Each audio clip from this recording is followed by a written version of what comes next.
Shema Israel.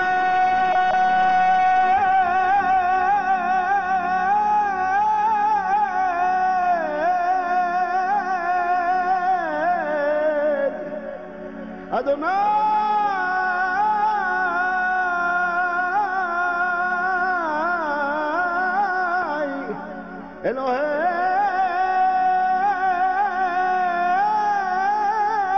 Eloheinu Adonai Echad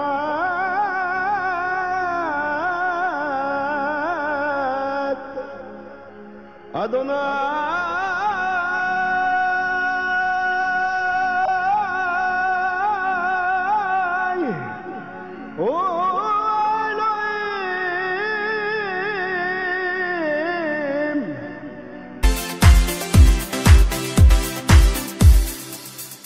எந்தன் கர்த்தாவின் உண்மையுள்ள தன்மை பெரிது, அதில் கொஞ்சம் கூட மாற்றம் இல்லையே.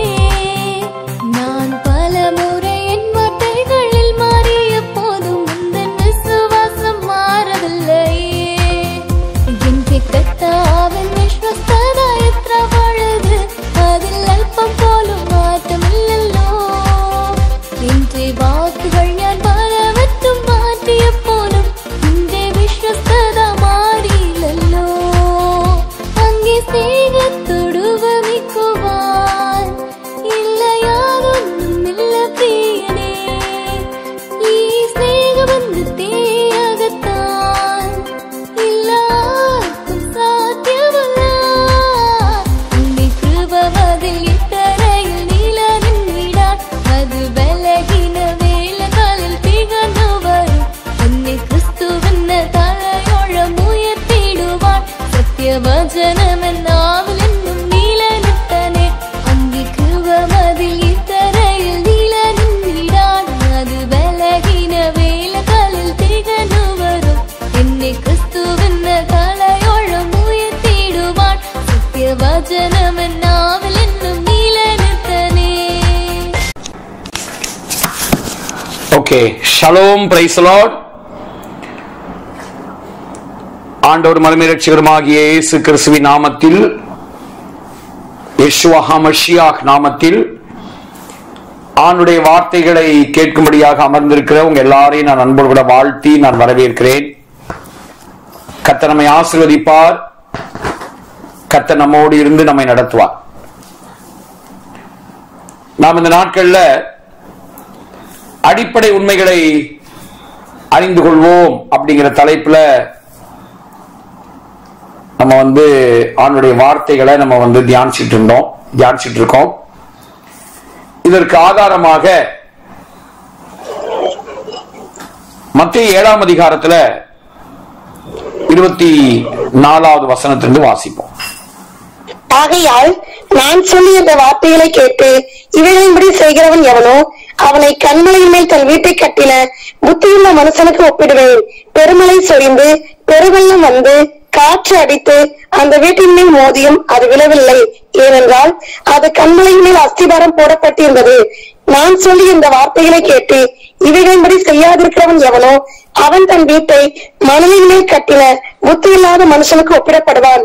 பெருமழை சொரிந்து பெருவெள்ளம் வந்து காற்று அடித்து அந்த வீட்டின் மேல் மோதின போது அது விழுந்து முழுவதும் அழிந்தது என்றார்.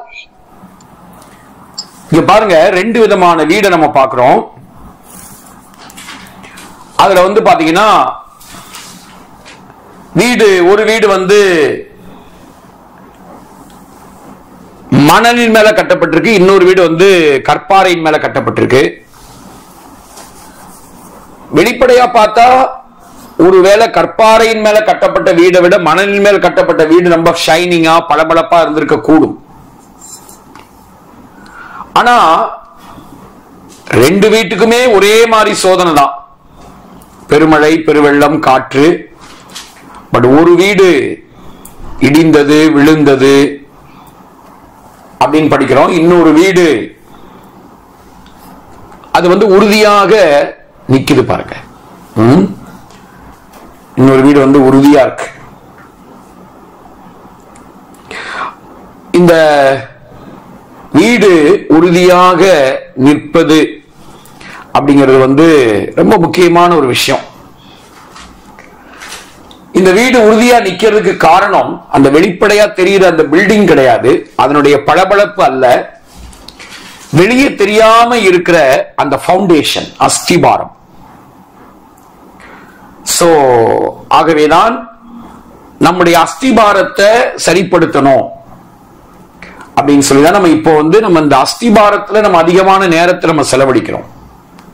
ஒரு வீட்டை கட்டும்போது கூட அதிகமான நேரத்தை இந்த ஃபவுண்டேஷன்ல தான் செலவழிப்பாங்க. அதுக்கப்புறம் பாத்தீங்கன்னா வீடு மேல அதுக்கப்புறம் அப்படியெல்லாம் அப்படியே இந்த ரூம்ஸ் எல்லாம் எழும்பிடும், அடுத்து பெயிண்டிங் எல்லாம் காசு இருந்துச்சுன்னா எல்லா வேலையும் அப்படியே டக் டக் டக்குன்னு நடந்துரும். ஆனா ரொம்ப பார்த்து பார்த்து செய்ய வேண்டியது எங்கன்னா இந்த ஃபவுண்டேஷன். சோ பாருங்க, சோ நம்முடைய அஸ்திபாரம் அதாவது வெளியே தெரியாத பகுதி இந்த ஃபவுண்டேஷன் தான். சோ இந்த ஃபவுண்டேஷனை கரெக்ட் பண்றது, அஸ்திபாரத்தை கரெக்ட் பண்றது ரொம்ப ரொம்ப முக்கியம். ஆகவேதான் அடிப்படை உண்மைகளை அறிந்து கொள்வோம் அப்படிங்கிற தலைப்புல நம்ம ஆண்டுடைய வார்த்தைகளை நாம் தொடர்ச்சியா இந்த எபிரேய வகுப்புல கூட எபிரேயம் படிக்கும் போது ரொம்ப முக்கியம் நம்முடைய ஃபவுண்டேஷன். அதனால இந்த எபிரேய வகுப்புக்குள்ள இந்த பாடத்தை நம்ம நுழைச்சு இதை நம்ம படிச்சுட்டு இருக்கோம்.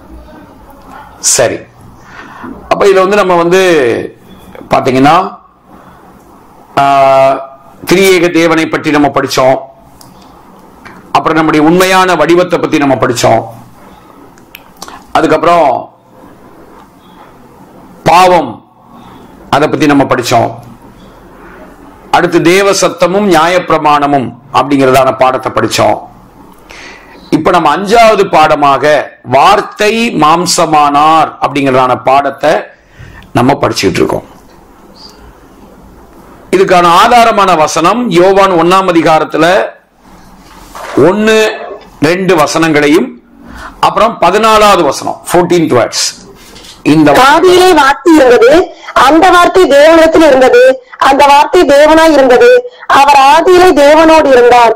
14 அந்த வார்த்தை மாம்சமாகி கிருபையினாலும் சத்தியத்தினாலும் இருந்தவராய் நமக்குள்ளே வாசம் பண்ணினார், அவருடைய மகிமையை கண்டோம், அது பிதாவுக்கு ஒரே பேரானவருடைய மகிமைக்கு ஏற்ற மகிமையாகவே இருந்தது.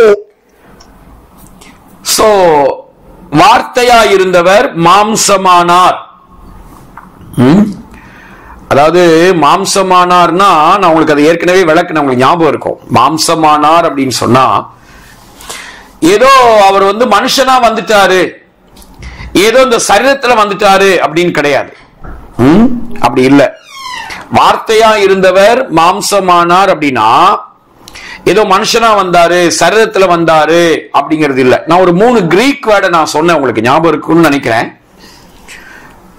கடந்த ஒரு 2 கிளாஸ்க்கு முன்னாடி படிக்கும்போது 3 கிரீக் வேர்ட் நான் சொன்னேன். யாருக்கா ஞாபகம் இருக்கா? ஆந்த்ரோபோஸ், அப்புறம் சோமா, சார்க்ஸ் அப்படின்னு 3 கிரீக் வேர்டை நான் உங்களுக்கு சொன்னேன். ஆந்த்ரோபோஸ் அப்படின்னா மனுஷன் அர்த்தம், அப்புறம் சோமா அப்படின்னா சரீரம்னு அர்த்தம். இந்த இடத்துல வார்த்தை மாம்சமானார்ங்கிற இடத்துல ஆந்த்ரோபோஸ் அப்படிங்கிற வேர்டு அங்க இல்ல. அல்லது சோமா ஆனார் அதாவது சரீரத்துல வந்தார்னு இல்ல. எந்த வேர்டு இருக்கு தெரியுங்களா? சார்க்ஸ். சார்க்ஸ் அப்படின்னா அதாவது ரோமர் 8ஆம் அதிகாரம் 6ஆம் வசனத்துல படிக்கணும்ல. ரோமர் 8:6ல ரோமர் 8ஆம் அதிகாரம் 6ஆம் வசனத்துல வாசிக்கிறோம் இல்லையா? மாம்ச சிந்தை மரணம், ஆவியின் சிந்தையோ ஜீவனும் சமாதானமுமாம். மாம்ச சிந்தை மரணம் இருக்குல்ல, 4ஆம் வசனம் படிங்க. 4 மாம்சத்தின்படி நடவாமல் ஆவியின்படி நடக்கிற நம்மிடத்தில் நியாயப்பிரமாணத்தின் நிறைவேறும்படிக்கு அப்படி செய்தார். இன்னொரு இடத்துல மாம்சம் தேவனுக்கு விரோதமான பகைன்னு இருக்குமே, அது எத்தனை வசனம்?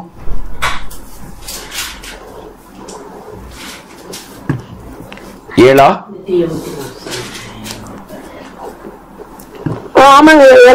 படிங்க 7ஆம் வசனம்.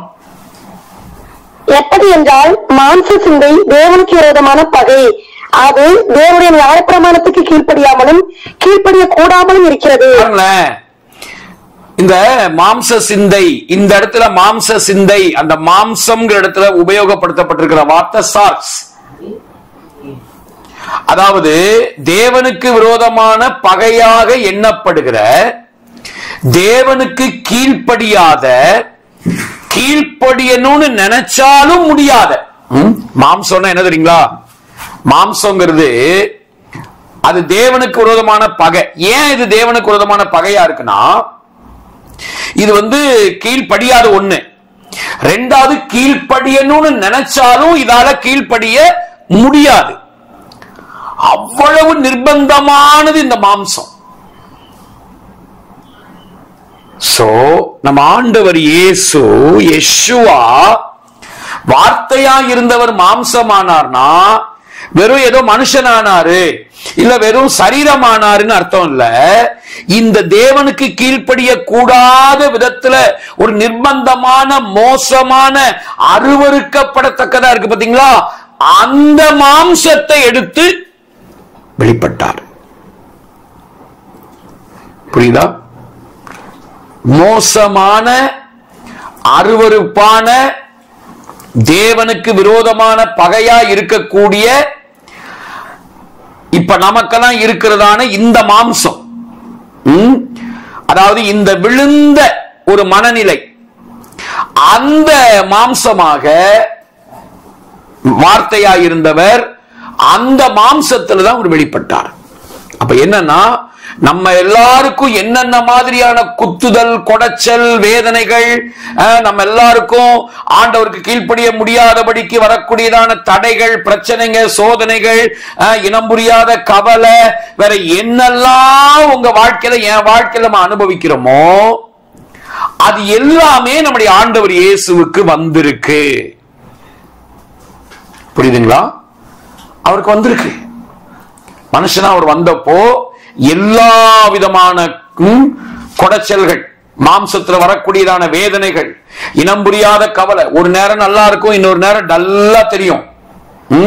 ஒரு நேரம் நல்லா இருக்கிற மாதிரி இருக்கும், அப்படியே வானத்துல பறக்கிற மாதிரி இருக்கும். இன்னொரு நேரம் பாத்தீங்கன்னா அப்படியே இங்க படுபாதாரத்துல தள்ளப்பட்டுட்ட மாதிரி இருக்கும். இந்த மாதிரியான நிலைகள் எல்லாமே நம்ம ஆண்டவர் இயேசுவுக்கு வந்திருக்கு. ஆனா இந்த எல்லா நிலைகளையும் அவர் என்ன பண்ணிருக்காருன்னா, இந்த மாதிரி ஒரு நிர்பந்தமான சூழ்நிலைகள் வரும்போது, இது எங்க அப்பா இல்ல, எங்க அப்பா பிதா, எங்க அப்பாவால வந்தது கிடையாது, நோ நோ நோ, இது அவரால வந்ததில்லைன்னு சொல்லி சொல்லி சொல்லி ஆவியானுடைய உதவியினால அந்த எல்லா சோதனைகளையும் மேற்கொண்டு, அந்த சோதனையிலையும் அப்பாவை பத்தி எந்த விதமான தவறான எண்ணமும் வர இடம் கொடுக்காம எல்லா சோதனைகளையும் ஆவியானுடைய உதவியினால ஜெயித்தார். ஜெயித்தது மட்டும் இல்லாம அந்த எல்லா ஜெயத்தின் அனுபவத்திலையும் நம்ம எல்லாரையும் பங்குள்ளவர்களா மாத்திட்டார். புரியுதுங்களா நான் சொல்றது? எத்தனை பேர் ஆமென்? அப்போ இன்னைக்கு இயேசுவை ஏற்று, அதாவது ஆண்டவராகி இயேசு எனக்குள்ளதான் இருக்கிறாரு, நான் அவருக்குள்ளதான் நான் இருக்கிறேங்கிறத ஒருத்தங்க நல்லா அதை பார்க்க ஆரம்பிச்சிட்டாங்கன்னா, இன்னைக்கு இந்த மாம்சம் என்று சொல்லப்படுகிற தேவனுக்கு விரோதமான பகையா இருக்கக்கூடிய இந்த மாம்சத்தினுடைய காரியங்களை ஜெயிப்பதுங்கிறது மிக மிக மிக மிக லேசான ஒரு காரியம். இது கஷ்டமான மேட்ரு கிடையாது இப்போ. ஏன்னா அதனுடைய எல்லா காரியத்தையும் ஆண்டவர் இயேசு எல்லாத்தையும் சந்திச்சு அதனுடைய அந்த வீரியத்தை ஆண்டவர் இல்லாம ஆக்கி அப்படி பண்ணிட்டதுனால இன்னைக்கு இந்த மாம்சத்தை ஜெயிப்பதுங்கிறது ஒரு கஷ்டமான விஷயம் கிடையாது. ஆனா இன்னைக்கு சபைகள்ல மதம் என்ன சொல்லி கொடுக்குதுன்னா, ஐயோ மாம்சத்தோட போராடிட்டு இருக்கியா, ஐயோ அப்படி ஆயிருவ இப்படி ஆயிருவ, ஐயோ அதெல்லாம் ஜெயிக்கிறது ரொம்ப கஷ்டம், நீ இருக்கு நீ பயங்கரமா நீ உன்னை ஒடுக்கணும், அடக்கணும், அதை பண்ணணும் இதை பண்ணணும்னு சொல்லி என்ன பண்ணிட்டாங்கன்னா காரியங்களை ரொம்ப கஷ்டமா கடினமாக்கி எதை பார்க்கணுமோ அதை பார்க்க விடாம பண்ணிட்டாங்க. இப்ப நான் உங்களுக்கு உபவாசிக்க வேண்டாம், ஜெபிக்க வேண்டாம்னு சொல்லலைங்க. சரியா? பழைய ஏற்பாடு உபவாசம் அழுகை, துக்கம். புதிய ஏற்பாட்டை நம்ம உபவாசிக்கணும். நம்ம ஆண்டவர் நடத்தும் போது கண்டிப்பா நம்ம உபவாசிக்கணும். நான் அதை உபவாசிக்கிறேன், எங்களுக்கு உபவாசம் இருக்கு. சோ நம்ம எல்லாருக்குமே உபவாசம் என்பது இருக்கணும். அது எதுக்கு இருக்கணும்னா அப்பாவை கொண்டாடுவதற்கு. ஆமென். அப்பாவோட நல்லா உறவாடுறதுக்கு. போங்க, அந்த சாப்பிடுற நேரம் கூட எங்க அப்பாட்டையும் நான் பேச போறேன் அப்படின்னு சொல்லி, அதுக்காக நீங்க காலமெல்லாம் உபவாசம் போட்டு உங்க உடலை ஒடுக்கி சரீரத்தை கெடுத்துக் கூடாது. புரியுதுங்களா? சோ உபவாசம் என்பது அந்த உறவினுடைய மகிழ்ச்சியிலிருந்து செய்யப்படுகிற காரியம். உறவினுடைய நிறைவிலிருந்து, உறவினுடைய மகிழ்ச்சியிலிருந்து. எங்க அப்பாவுடைய அன்புல எனக்கு சாப்பாடு கூட முக்கியம் இல்லைங்க, கொஞ்ச நாளைக்கு அதை நான் ஒதுக்கி வைக்கிறேங்க அப்படின்னு ஒதுக்கி வைக்கிற காரியமே ஒழிய, என் கோபத்தை மாத்துறதுக்கு அல்லது எனக்குள்ள இருக்கிற போராடுற இச்சையை நான் ஜெயிக்கிறதுக்காக உபவாசிக்கிறேன் நீங்க உபவாசிச்சீங்கன்னா அந்த உபவாசம் உங்களுக்கு வேலை செய்யாதுங்க.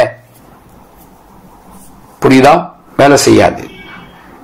இந்த இச்சையை ஜெயிக்கிறது, கோபத்தை ஜெயிக்கிறதா எங்க அது சாத்தியம்னா, கிறிஸ்துவானவர் மகிமையின் நம்பிக்கையாக எனக்குள்ள இருக்கிறாருங்கிறத நீங்க பார்க்க பார்க்க பார்க்க கொஞ்சம் கொஞ்சமா அதை நம்ம எந்த அளவுக்கு பார்க்கிறோமோ அந்த அளவுக்கு நமக்குள்ள மாற்றங்கள் வந்துகிட்டே இருக்கும், விடுதலை வந்துகிட்டே இருக்கும்.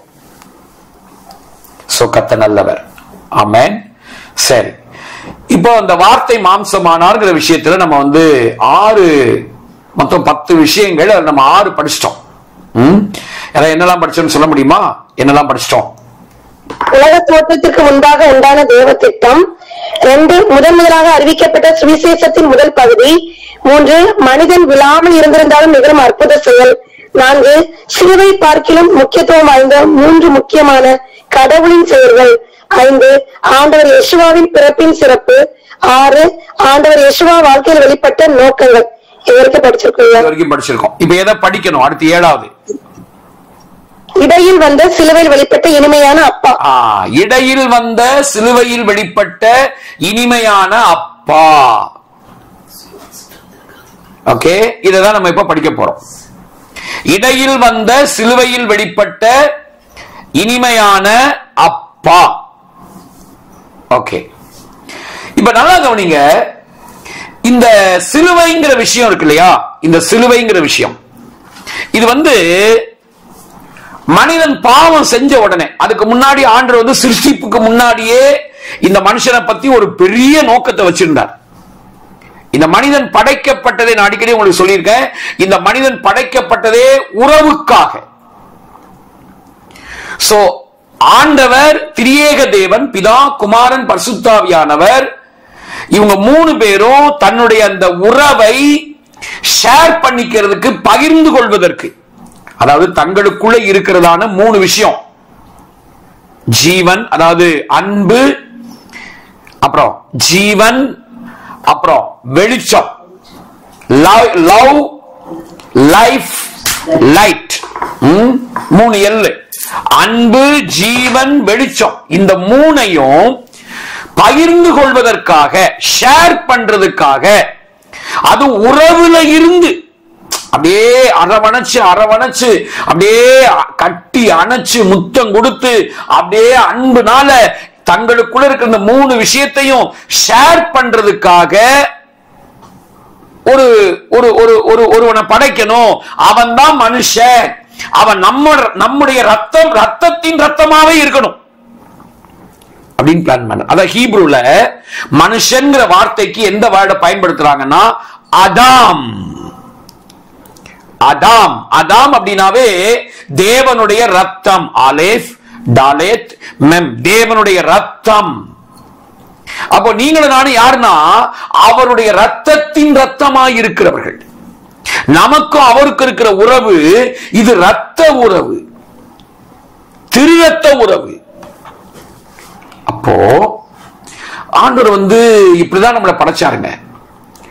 ஆனா என்னன்னா இந்த மனுஷன் பிசாசினுடைய அந்த பேச்சை கேட்டு கடவுளை பத்தி இவனுக்கு ஒரு தப்பான எண்ணம் அந்த பழத்தை சாப்பிட்டுட்டான். அப்படி சாப்பிட்டதனுடைய விளைவாக அவனுக்கு கம்ப்ளீட்டா ஆண்டவரை பத்தி ஒரு தப்பான எண்ணம் வந்துருச்சு. அவர் அடிப்பாரு, குத்துவாரு, என்ன தண்டிப்பாரு, அவர் என்ன கை விட்டுட்டாரு அப்படிங்கிற எண்ணம் வந்துருச்சு. இப்போ இந்த மனுஷனை எப்படியாவது அப்பா யாருன்னு அவனுக்கு காண்பிக்கணும், அவன் இருக்கிறதான அந்த விழுந்த மனநிலைமையிலிருந்து அவனை மீட்டெடுக்கணும் அப்படின்னா இப்ப கவனிங்க, ஆண்டவர் என்ன பண்றாருன்னா சிலுவைங்கிற ஒரு மேட்டரை அங்க கொண்டு வரார்.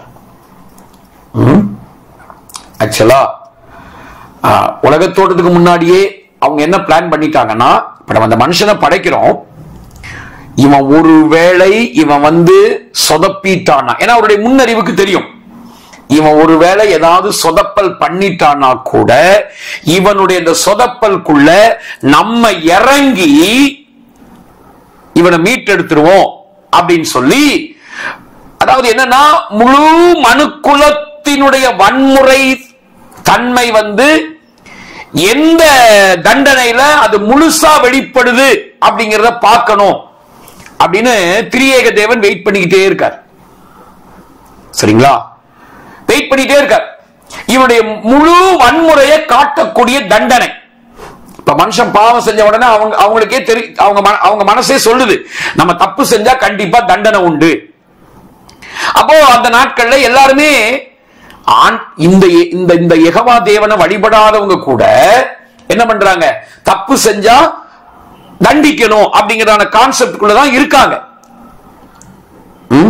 உதாரணமா கானானியர்கள் இருக்காங்கன்னா, கானானியர்களுடைய வாழ்க்கையில அவங்க ஏதாவது தப்பு பண்ணா அவங்களுக்கே இந்த கல்லறிகிற பழக்கம் இருந்திருக்கு, சுட்டரிக்கணும் அப்படிங்கிற வழக்கம் இருந்திருக்கு. இப்ப யூதா தாமாருடைய விஷயத்துல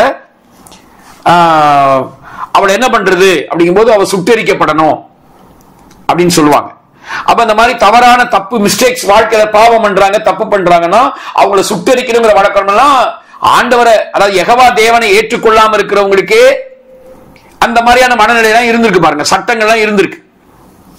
அப்ப ஆண்டவர் வெயிட் பண்ணிட்டே இருக்கார், இந்த மனிதர்கள் என்னென்ன தண்டனை எல்லாம் கொடுக்கறாங்க, அந்த தண்டனையில அவனுடைய முழு வன்முறைய காட்டக்கூடிய தண்டனை எதுன்னு பார்த்துக்கிட்டே வரும்போது கல்லெறிஞ்சு கொள்றது, அப்புறம் நெருப்புல தூக்கி போடுறது, அப்புறம் சிங்கங்களின் வாயில தூக்கி போடுறது, அப்புறம் இப்போ ஒருத்த கண் எடுத்துட்டான்னா கண்ணை திரும்ப பதிலுக்கு கண் எடுக்கிறது, கண்ணுக்கு கண் பல்லுக்கு பல், இப்படிதான் இதுலாம் அவனுடைய கொஞ்சம் வன்முறை தான் வெளிப்படுது. ஆனா ரோமர்கள் ஆட்சி செய்கிற காலத்துல இந்த மனுஷனுடைய முழு வன்முறையையும் வெளிப்படுத்தக்கூடிய ஒரு குற்றவாளின்னு ஒருத்தன் வந்துட்டான்னா அவனுடைய முழு வன்முறையையும் வெளிப்படுத்துவதற்குரியதான ஒரு தண்டனையை அவங்க கண்டுபிடிக்கிறாங்க. விழுந்து போன மனசு கண்டுபிடிக்குது, அவங்களுக்கு விழுந்து போன மனசு கண்டுபிடிக்க வைக்குது. அப்படி கண்டுபிடிக்கப்பட்ட ஒரு காரியம்தான் சிலுவை. சரிங்களா? சிலுவை அப்படிங்கிறது கவனிங்க, வரலாறு சொல்லுதுங்க, சிலுவைக்கு முன்னாடியும் சரி சிலுவைக்கு பின்னாடியும் சரி, இப்ப நம்மளாம் வாழ்றோம் இந்த காலகட்டத்திலையும் சரி, இந்த ரெண்டு காலகட்டங்கள்லயுமே சிலுவை தண்டனையை போல மனுஷனுடைய இந்த முழு கோபத்தை குற்றவாளி மேல அந்த முழு கோபத்தையும் காட்டி முழு வன்முறையையும் காட்டி கொடூரமான ஒரு தண்டனை சிலுவையில் அறையப்படுதல்ங்கிற தண்டனையை மாறி அதுக்கு முன்னாடியும் கிடையாது, அதுக்கு பின்னாடியும் கிடையாது. புரியுதுங்களா? இப்ப இன்னைக்கு குற்றவாளிகளுக்கு என்ன செய்யறாங்க, ஒண்ணு தூக்கு தண்டனை போட்டு கொடுத்துருவாங்க. சில நாடுகளை எலக்ட்ரிக் சேரு, அப்படியே எலக்ட்ரிக் சேர்ல உட்கார வச்சு அப்படியே சுவிட்ச் ஆன் பண்ணிட்டாங்கன்னா உயிர் போயிடும், அவ்வளவுதான். அப்படியே அவங்க கருகிடுவாங்க. இந்த மாதிரிதான் இப்போ இருக்கு. இன்னும் சில நாடுகள்ல குற்றவாளியை அவனை கொல்றதே தெரியாத அளவுக்கு கொன்றணும், எந்த வேதனை இல்லாம அப்படிலாம் பிளான் பண்றாங்க. ஆனா அணுவா அணுவா அணுவா கொல்லக்கூடிய மனுஷன் 3 நாள் 4 நாள் 7 நாள் எல்லாம் கூட அந்த சிலுவையில தொங்கிக்கிட்டு மிருகங்கள்லாம் வந்து அவன் உடம்ப தின்னு இப்படி அணு அணுவா சாகக்கூடிய ஒரு தண்டனை வந்து சிலுவை. சரிங்களா? சிலுவை தண்டனைங்கிறது அவ்வளவு மோசமானது. இப்போ திரியேக தேவன் இப்படி மனுஷனுடைய இந்த முழு வன்முறையினுடைய காரியங்களை காண்பிக்கிற இந்த தண்டனையின் காலம் வருகிற வரைக்கும் வெயிட் பண்ணிக்கிட்டே இருந்து, அவங்களுக்கு தெரியும் இப்படி வரும்னு தெரியும். அதனால எபிரேய எழுத்துக்கள்ல ஒரு எழுத்து சிலுவையின் வடிவத்துல இருக்குங்க. யாருக்கா சொல்ல தெரியுமா அது எந்த எழுத்துன்னு? யாராவது ஞாபகம் இருக்கா? சிலுவையை காண்பிக்கிற ஒரு எழுத்து 22 எழுத்துக்கள்ல இருக்கு. ஏன்னா ஆண்டுடைய முன்னறிவுக்கு அது தெரிஞ்சதுனால இப்படிதான் நீங்க வந்து நான் அரைஞ்சு என்ன வந்து நீங்க கொல்ல போறீங்கிறது அவருடைய முன்னறிவுக்கு தெரியும். சொல்லுங்க யாராவது. என்ன? ரெண்டுமே கரெக்ட் தான். ஐயா அடிச்சது 6வது எழுத்து. ஆமாயா 6வது எழுத்து வாவும் கரெக்ட் தான், ஆணி. பட் அந்த சிலுவையினுடைய அந்த அதாவது டவுங்கிறதுக்கு சிலுவைங்கிறதான ஒரு மீனிங்கே இருக்கு. டவ் அப்படிங்கிற எழுத்து இருக்கு பாருங்க, 22வது எழுத்து டவ். வாவ் வந்து ஆணி. டவ் அப்படிங்கிறதுல சிலுவையினுடைய அந்த மீனிங்கே இருக்கு. டவ் அப்படிங்கிறது சிலுவை. அதான் பாருங்க வேதம் தொடங்கும் போதே பெரேஷியத்திலேயே சிலுவை இருக்கு. தேவனுடைய முன்னறிவுக்கு சிலுவை வந்து இப்படி இந்த சிலுவை அப்படிங்கிற மேட்டரை வந்து மனுஷன் கொண்டு வருவாங்கிறது திரியேக தேவனுடைய முன்னறிவுக்கு தெரியும்.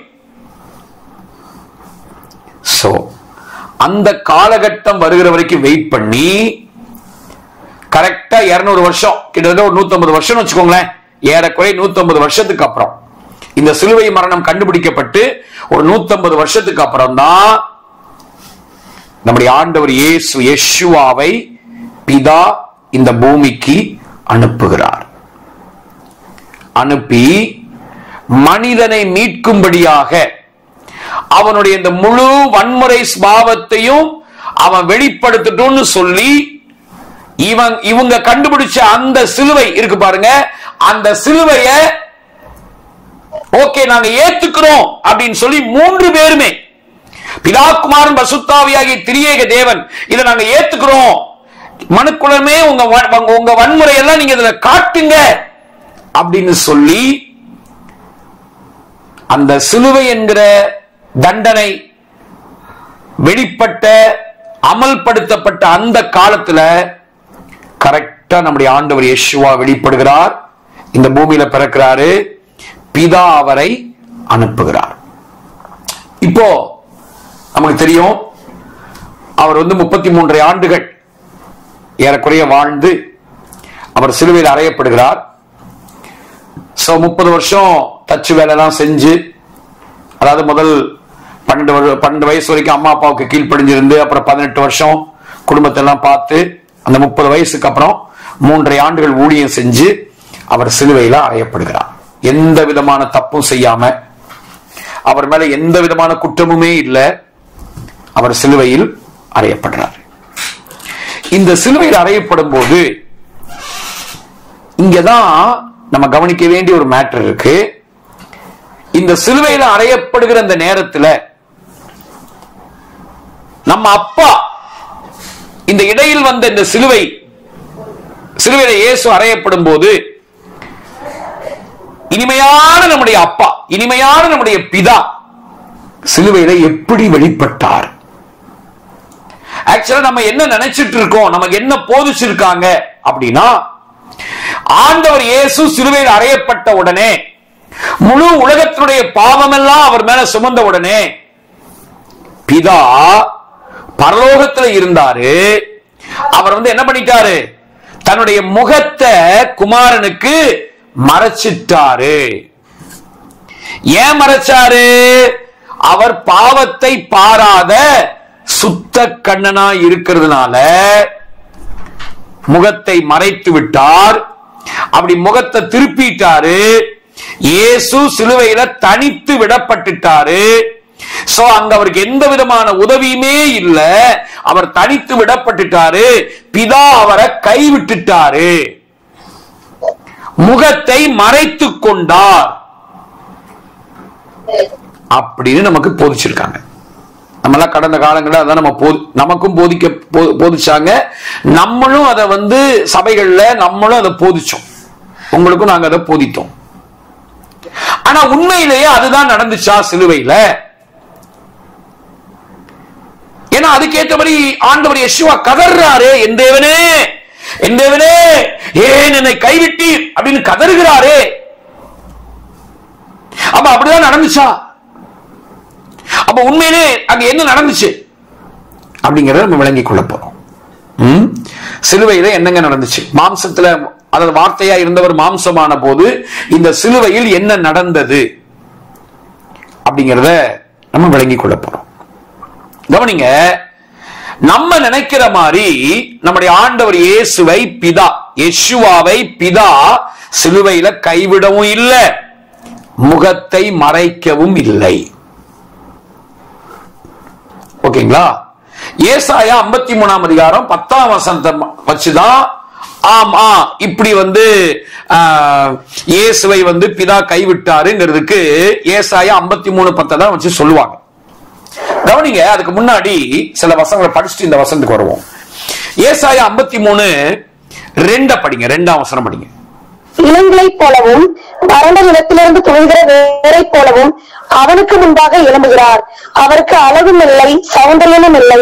அவரை பார்க்கும் போது நாம் அவரை விரும்பத்தக்க ரூபம் அவருக்கு இல்லாதிருந்தது. நம்ம அவரை பார்க்கும்போது அவருக்கு விரும்பத்தக்க ரூபம் இல்ல, அழகு இல்ல, சௌந்தரியம் இல்ல. எங்க? சிலுவையில. படிங்க சார், தொடர்ந்து படிங்க. அவர் அசட்டை பண்ணப்பட்டவரும் மனுஷரால் புறக்கணிக்கப்பட்டவரும் துக்கம் நிறைந்தவரும் பாடு அனுபவித்தவருமாய் இருந்தார். சரிங்க, இருங்க. இங்க அவர் அசட்டை பண்ணது பிதாவா மனுஷரா? சொல்லுங்க. இங்கே ஆண்டவர் இயேசுவை சிலுவையில அசட்டை பண்ணினது பிதாவா மனிதர்களா? மனிதர்கள். தெளிவா போட்டிருக்கு. படிங்க, திரும்ப படிங்க. அவர் அசட்டை பண்ணப்பட்டவரும் மனுஷரால் புறக்கணிக்கப்பட்டவரும் துக்கம் நிறைந்தவரும் பாடு அனுபவித்தவருமாய் இருந்தார். அப்போ இங்க அசட்டை பண்ணது, புறக்கணிச்சது, துக்கப்படுத்தினது, அவரை பாடுபடுத்தினது எல்லாமே யாருதான்? அங்க ஒரே வடை வந்துருச்சு. யாருதாங்க பண்ணது? பிதா இல்ல. யாரு? மனுஷர்கள். மனிதர்களாகிய நம்ம தான் சிலுவையில இதெல்லாம் அவருக்கு செஞ்சோம். அடுத்து பாத்தீங்கன்னா தொடர்ந்து படிக்கும் போது அவரை விட்டு நம்முடைய முகங்களை மறைத்துக் கொண்டோம். ஹலோ, இருக்கீங்களா? உண்மையிலேயே முகத்தை மறைச்சது யாரா? அப்பா இல்ல சார், பிதா இல்ல. முகத்தை மறைத்தது நீங்களும் நானும். அவரை சிலுவையில அரைஞ்சு நம்ம செஞ்ச இந்த பாவம், நம்ம செஞ்ச அக்கிரமம் எல்லாம் அதெல்லாம் சேர்ந்து நம்ம அவரை சிலுவையில அரைந்து நம்ம தான் முகத்தை மறைச்சோமா? நம்ம முகத்தை மறைச்சிட்டு அவர் மறைச்சாருன்னு சொன்னா எப்படி? இப்ப பாருங்க, அடுத்து பாருங்க. படிங்க சார். அவர் அசட்டை பண்ணப்பட்டிருந்தார், அவரை எண்ணாமல் போனோம். பாருங்க, திரும்ப எண்ணாமல் போனது யாரு? பிதா இல்ல, நம்ம எண்ணாமல் போனோம். மெய்யாகவே அவர் நம்முடைய பாடுகளை ஏற்றுக்கொண்டு நம்முடைய துக்கங்களை சுமந்தார். நாமோ அவர் தேவனால் அடிபட்டு வாதிக்கப்பட்டு சிறுமைப்பட்டவர் என்று எண்ணினோம். பாருங்க என்ன போட்டிருக்கு? எல்லாம் நம்ம பண்ணிட்டு, ஆனா நம்ம என்ன நினைச்சிட்டோமா? தேவன் அவர் என்ன பண்ணிட்டாரு? வாதிச்சிட்டாரு. தேவன் தான் அவரை சிறுமைப்படுத்திட்டாரு அப்படின்னு நம்ம நினைச்சுக்கிட்டோமா? புரியுதுங்களா நான் சொல்றது? இங்க அவருக்கு எல்லாமே இந்த கொடுமையெல்லாம் செஞ்சது யாரு? மனிதர்களாகிய நம்ம. அதாவது ரோமர்களும் புறஜாதிகளும் சேர்ந்துதான் அவரை சிலுவையில் அறையிறாங்க, அடிக்கிறாங்க, எல்லாம் பண்றாங்க. அப்படின்னா என்ன அர்த்தம்? முழு மனுக்குலம் நம்ம சார்பா. சரிங்களா? அன்னைக்கு நம்ம இல்ல, ஆனா நம்ம சார்பாக நம்முடைய பிரதிநிதிகளாக யூதர்களும் ரோமர்களும் என்ன பண்றாங்க? அவரை சிலுவையில போட்டு அடி அடி அடின்னு அடிச்சு நொறுக்கி சின்ன பின்னமாக்கி அவருடைய சரீரத்தை அப்படியே அந்த கீழடைய பண்ணி இதெல்லாம் பண்ணது நம்ம. என்ன பண்ணிட்டோம்? அவரு செஞ்சாருங்க. பிதாராங்க அவரை சிறுமைப்படுத்தினாரு. அப்படின்னு நாம் அப்படி எண்ணினோமா? படிங்கம்மா, தொடர்ந்து படிங்க சிஸ்டர். நம்முடைய மீறுதல் நிமித்தம் அவர் காயப்பட்டு நம்முடைய அக்கிரமங்கள் நிமித்தம் அவர் நொறுக்கப்பட்டார். நமக்கு சமாதானத்தை உண்டு பண்ணும் ஆக்கினை அவர் மேல் வந்தது, அவருடைய தழும்புகளால் குணமாகிறோம். ஆக்சுவலா அது எப்படி கரெக்டா சொன்னா, நம்முடைய மீறுதல்களால் அவர் காயப்பட்டார், நம்முடைய அக்கிரமங்களால் அவர் நொறுக்கப்பட்டார், நமக்கு சமாதானத்தை உண்டு பண்ணுவதற்காக அவர் தண்டிக்கப்பட்டார், அவருடைய தழும்புகளால் நாம் சுகமானோம் சொல்லிட்டு அடுத்த வசனம் பாருங்க. நாம் எல்லாரும் ஆடுகளைப் போல வழி தப்பி திரிந்து அவனவன் தன் தன் வழியிலே போனோம். கர்த்தரோ நாம் எல்லாருடைய அக்கிரமத்தையும் அவர் மேல் விழப்பண்ணினார். கர்த்தரோ நம்ம எல்லாருடைய அக்கிரமத்தையும் அவர் மேல விழப்பண்ணினார். நம்ம எல்லாருடைய அக்கிரமத்தையும் என்னன்னா, நம்ம இதெல்லாம் அங்க விழப்பண்ணினார் அப்படிங்கிற அந்த வேர்டு வந்து நம்ம அப்படி எண்ணிக்கிட்டு இருக்கோம். சரிங்களா? அந்த அந்த 4ஆம் வசனம் இருக்குல்ல, 4ஆம் வசனத்தை இதை லிங்க் பண்ணணும்.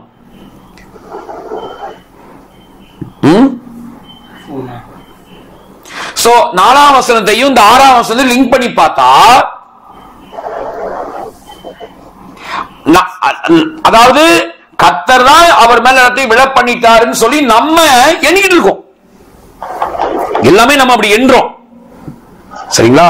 நம்ம அப்படி எண்ணிக்கிட்டு இருக்கோம். இப்ப 10ஆம் வசனத்துக்கு வாங்க. 10ஆம் வசனம்.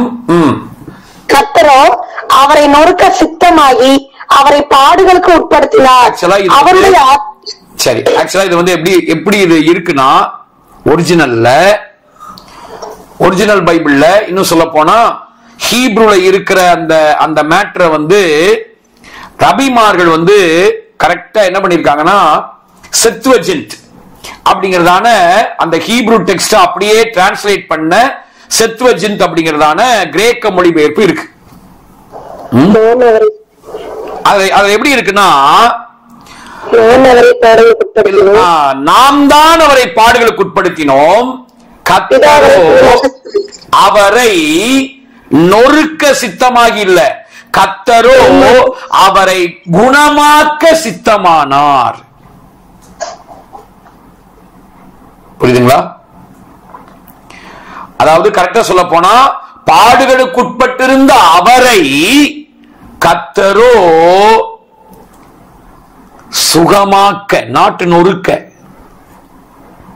அங்க நொறுக்க கிடையாது, கர்த்தரோ அவரை குணமாக்க. இப்படியெல்லாம் காயப்பட்டு, நம்ம தான் அவரை காயப்பட்டோம், அவரை நசுக்கிட்டோம், அவரை அலங்கோலப்படுத்திட்டோம், அவரை பயங்கரமா வேதனைப்படுத்தி அவரை சின்ன பின்னமாக்கி இப்படி அலங்கோலமா தொங்கிட்டு இருக்கிற அவரை பிதா நொறுக்கல. பிதா என்ன செஞ்சாரு? அவரை குணமாக்க விரும்பினார். சரிங்களா? குணமாக்க தான் விரும்புறாரு. சரி, அப்போ நீங்க வந்து அடுத்த ஒரு கேள்வியை நீங்க கேட்பீங்க. அப்படின்னா, ஐயா பாவத்தை பாராத சுத்த கண்ணன்னு பைபிள்ல இருக்கே, இது எப்படி ஐயா? இது எப்படி? அவர் பாவத்தை பாராத சுத்த கண்ணன்னா கண்டிப்பா பிதா வந்து இயேசுவுக்கு முகத்தை திருப்பி இருக்கணும்ல. நம்முடைய எல்லாருடைய பாவங்களும் விழுந்தப்போ அவர் முகத்தை திருப்பி தானே இருக்கணும் அப்படின்னு நீங்க கேட்கலாம். ஆபக்குக்கு 1:15 தான் இந்த வசனம் இருக்குன்னு நினைக்கிறேன். ஆபக்குக்குள்ள 1ஆம் அதிகாரத்துல 15வது வசனம் நினைக்கிறேன். அவர்கள் எல்லாரையும் தூண்டினால் இழுத்துக் கொள்கிறான், அவர்களை தன் வலையினால் பிடித்து தன் பரியில் இல்ல அங்க இல்ல 13. ஓகே, ஆபக்குக்குள்ள 1ல 13வது வசனம், நாட் 15 இல்ல 13வது வசனம். படிங்க. தீமையை பார்க்க மாட்டாத சுத்த கண்ணனே. ஆரம்பமே இருங்க, ஆரம்பமே அவுட்டு. நமக்கு வழக்கமா சொல்லி கொடுத்தது என்னது? பாவத்தை பார்க்காத சுத்த கண்ணன். ஆனா இங்க பாவத்தை இருக்கா, என்னங்க இருக்கு? தீமையை பார்க்க மாட்டாத சுத்த கண்ணனே அப்படின்னு நீங்க வந்து நிறுத்திடக்கூடாது. எப்பயுமே ஒரு வசனத்தை வந்து ஃபுல்லா படிக்கணும், ஒரு அதிகாரத்தை படிச்சா ஃபுல்லா படிக்கணும். அப்பதான் உண்மையிலே அங்க என்ன சொல்லி இருக்குங்கிறது தெரியும். இங்க வந்து இந்த வசனத்தை ஃபுல்லா படிச்சீங்கன்னா அந்த தீர்க்கதரிசி என்ன சொல்லி புலம்புறாரு அப்படின்னு நமக்கு புரியும். பாவத்தை பாராத, தீமையை பார்க்க மாட்டாத சுத்த கண்ணனே, அநியாயத்தை நோக்கி கொண்டிருக்க மாட்டீரே. ஐயா, நீங்க அநியாயம் நடக்குதுயா, இந்த அநியாயத்தை நோக்கிட்டு இருக்க மாட்டீங்கல்ல. தீமையை பார்க்க மாட்டாத சுத்த கண்ணன் நீங்க. அநியாயம் நடக்குது, அநியாயத்தை பார்த்துக்கிட்டு சும்மா இருக்க மாட்டீங்க, அநியாயத்தை நோக்கி கொண்டிருக்க மாட்டீங்க. அப்படி இருக்கிற நீங்க படிங்க. பின்னர் துரோகிகளை நீர் நோக்கி கொண்டிருக்கிறது என்ன? அங்க ஒரு என்னங்க கேட்கிறாரு? பாவத்தை பாராத சுத்த கண்ணன் நீங்க, அநியாயத்தை நோக்கிட்டு இருக்க மாட்டீங்க. ஆனா இப்ப நான் உங்களை பார்க்கிறேன், நீங்க என்ன பண்ணிட்டு தான் இருக்கீங்க? துரோகிகளை நோக்கி பார்த்துக்கிட்டு இருக்கீங்க. நீங்க இப்படி இருக்கிறது என்னையா? நான் உங்களை பத்தி நினைச்சிட்டு இருக்கேன், நீங்க தீமையை பார்க்காத சுத்த கண்ணன், நீங்க வந்து அநியாயத்தை பார்த்துக்கிட்டு இருக்க மாட்டீங்க. ஆனா நீங்க இப்ப என்னதான் பண்ணிட்டு இருக்கீங்க? அவன் துரோகம் பண்ணிட்டு இருக்க, நீங்க பார்த்துக்கிட்டு இருக்கீங்களே. சிலுவையில இயேசுவை அவன் அவ்வளவு அடி அடி அடின்னு அடிக்கிறான், அவ்வளவு குத்து குத்து குத்துன்னு குத்துறான், அப்படி சரீரத்தை அப்படியே பிச்சு எடுக்கிறான். ஒரு அடி அடிச்சா 9 இடம் கிழிகிற அளவுக்கு வாரினால அடிக்கிறான். அவ்வளவு அடி அடிக்கும் போதும் பிதா பார்த்துக்கிட்டு இருக்காரு. அவர் அடிக்கலங்க. மேட்டர் என்னன்னா, அவர் அடிக்கல, அவர் இதை செய்யல. ஏன் அவனுக்கு எல்லாரையும் அடிச்சவங்க எல்லாரையும் கை அப்படியே நிக்க வச்சிருக்கலாம். அடிச்சவங்க எல்லாரையும் உஃப் அப்படின்னு ஒரே ஊதி அவர்களை வந்து பஸ்மமாக்கி இருக்கலாம். செய்யலையே. இதான் தீர்க்கதரிசி கேட்கிறார், ஐயா என்னையா பார்த்துக்கிட்டு சும்மா இருக்கீங்க அப்படின்னு. ஆனா கவனிங்க அருமையானவர்களே, உண்மையிலேயே சிலுவையில பிதா என்ன செஞ்சாரு? உண்மையிலேயே பார்த்துக்கிட்டு சும்மா இருந்தாரா? என்ன செஞ்சார்? 2 விஷயத்தை நான் சொல்றேன். சங்கீதம் 22:24 நீங்க பாத்தீங்கன்னா நமக்கு நல்ல ஒரு மேட்டர் புரியும். சங்கீதம் 22:24 வாசிங்க. உபத்திரவப்பட்டவனுடைய உபத்திரவத்தை அவர் அற்பமா எண்ணாமலும். ஒரு நிமிஷம். முதல் வசனம் தான் அங்க அவர் கதறல். மத்தேயு 27 அவர் கதறுகிற அந்த கதறல் இருக்கு இல்லையா? என் தேவனே என் தேவனே ஏன் என்னை கைவிட்டீர் அப்படின்னு கதற அந்த கதறல் வந்து எங்க இருக்குன்னா சங்கீதம் 22:1 படிங்க. 22:1. என் தேவனே என் தேவனே ஏன் என்னை கைவிட்டீர். ஆனா 24 உதவி செய்யாமலும் நான் கதறி சொல்லி போதும். 24 பாருங்க. இப்ப 24 உபத்திரவப்பட்டவருடைய உபத்திரவத்தை அவர் அற்பமா எண்ணாமலும் அருவருக்காமலும் தம்முடைய முகத்தை அவனுக்கு மறைக்காமலும் இருந்து தம்மை நோக்கி அவன் கூப்பிடுகையில்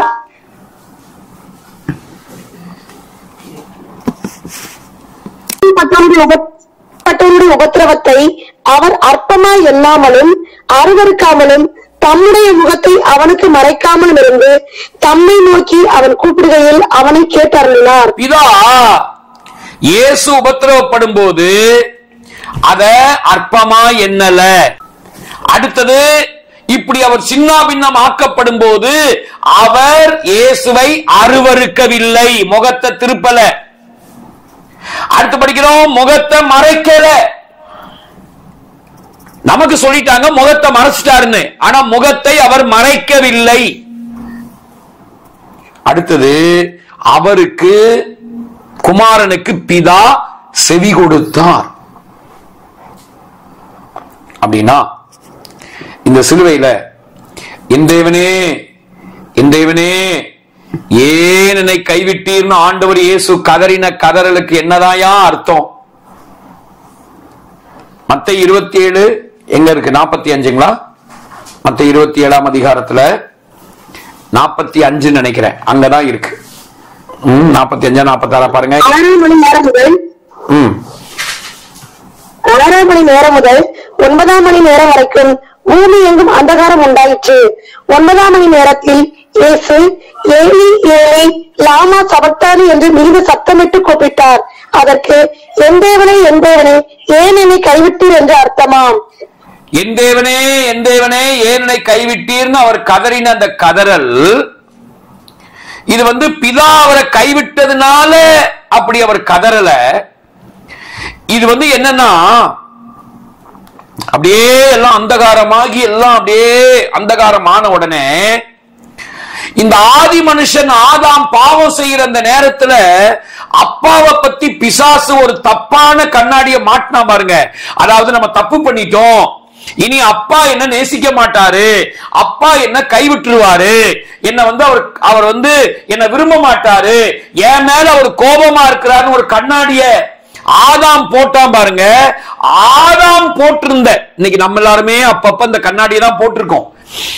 முழு மனுக்குலம் போட்டிருந்த அப்பாவை பற்றிய இந்த தப்பான கண்ணாடிய இயேசு அங்க போட்டு, அதாவது நம்முடைய வாழ்க்கையினுடைய அந்த இருள், நம்முடைய வாழ்க்கையினுடைய அந்தகாரத்தினுடைய ஆழத்துக்குள்ள இறங்கி, இன்னும் சொல்ல போனா நம்ம எல்லாருடைய வாழ்க்கையினுடைய இந்த காரிருளின் பகுதி இருக்கு இல்லைங்களா, அந்த சாக்கடையினுடைய ஆழத்தின் பகுதி, அந்த பகுதிக்குள்ள இறங்கி நம்ம எப்படி நம்ம வாழ்க்கையில எந்த வேதனை வந்தாலும் எந்த போராட்டம் வந்தாலும் நம்ம எல்லாருக்குமே ஒரு கேள்வி, கடவுள் ஏன் சார் அமைதியா இருக்கிறாரு, கடவுள் ஏன் இதுல இன்னும் கிரியை செய்யாம இருக்கிறாரு அப்படின்னு நம்ம என்ன சொல்றோம், அவர் என்ன கைவிட்டுட்டாரா, ஏன் அவர் கைவிட்டுட்டாரு அப்படிங்கறதா நம்ம கேட்கிற கேள்வியினுடைய ஆழமான அர்த்தம்.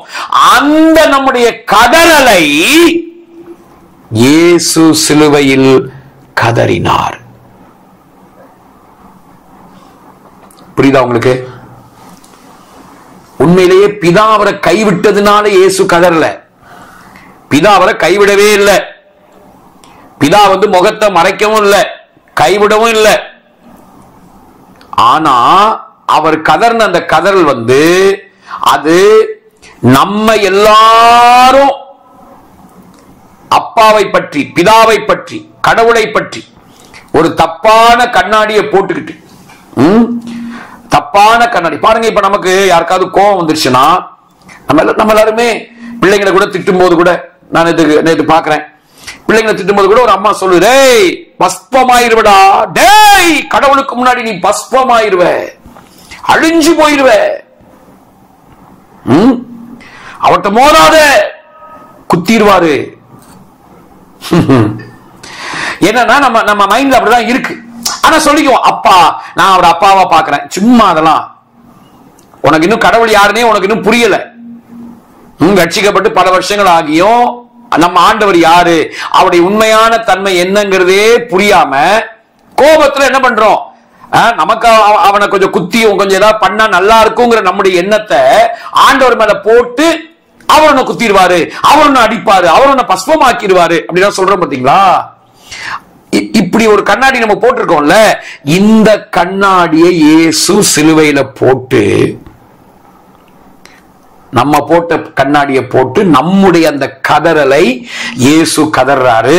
அந்த கதறல் தான் என்னது, என் தேவனே என் தேவனே ஏன் என்னை கைவிட்டீர்.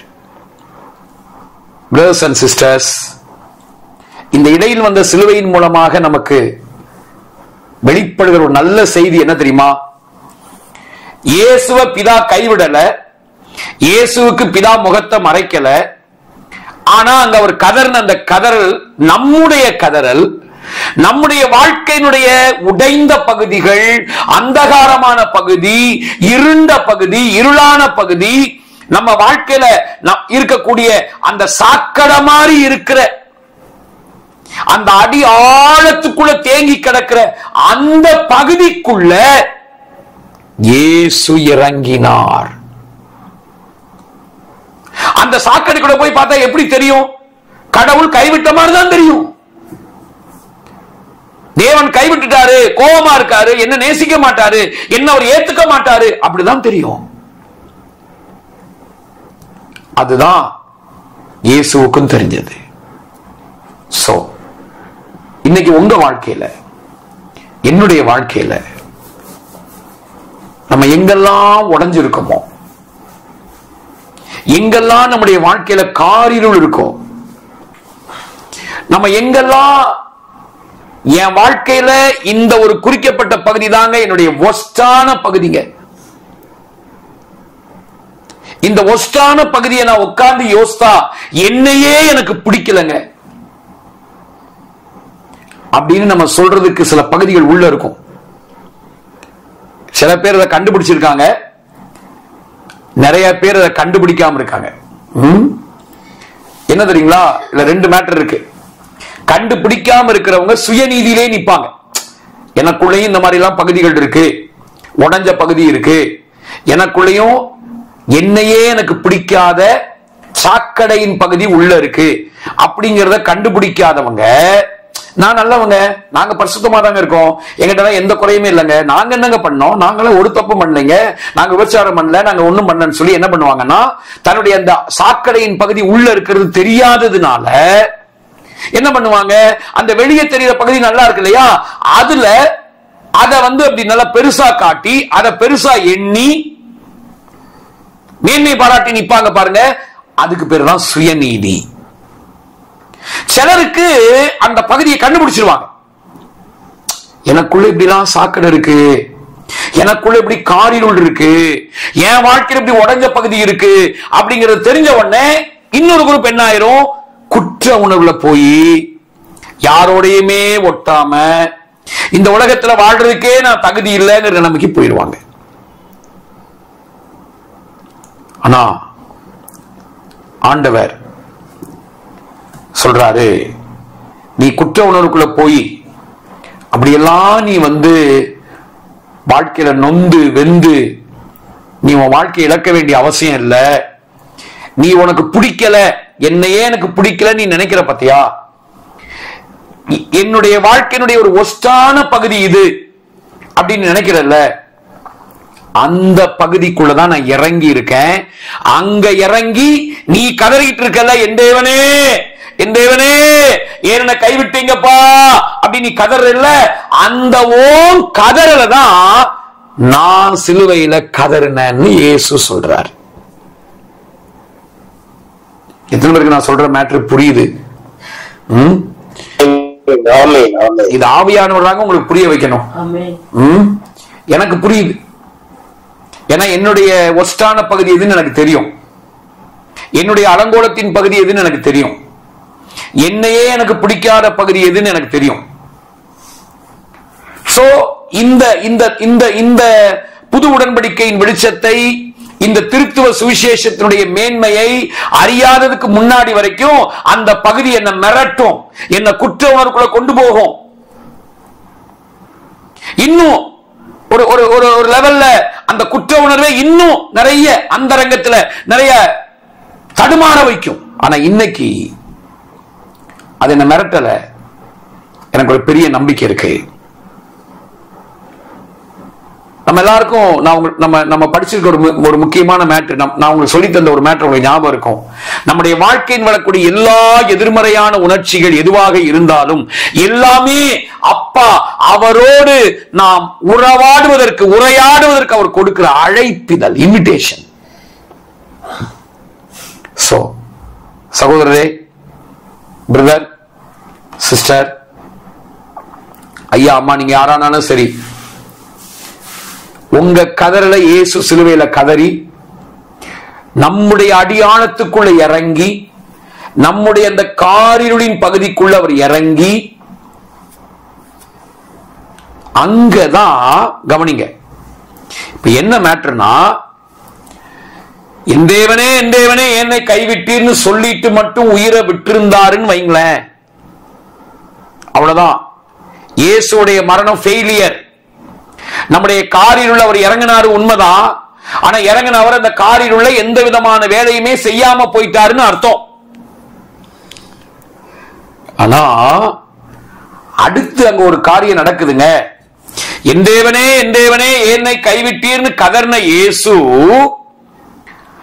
அடுத்து அவர் என்ன பண்றாருன்னா, நம்முடைய அந்த அந்த அடி ஆழத்துக்குள்ள இருந்துகிட்டு நோ நோ நோ நோ அவர் என்ன கைவிடல, அவர் எனக்கு அப்பா அப்படின்னு ஆவியானுடைய உதவியோட அங்க இருந்துகிட்டு அப்பாவை பார்க்கிறார்.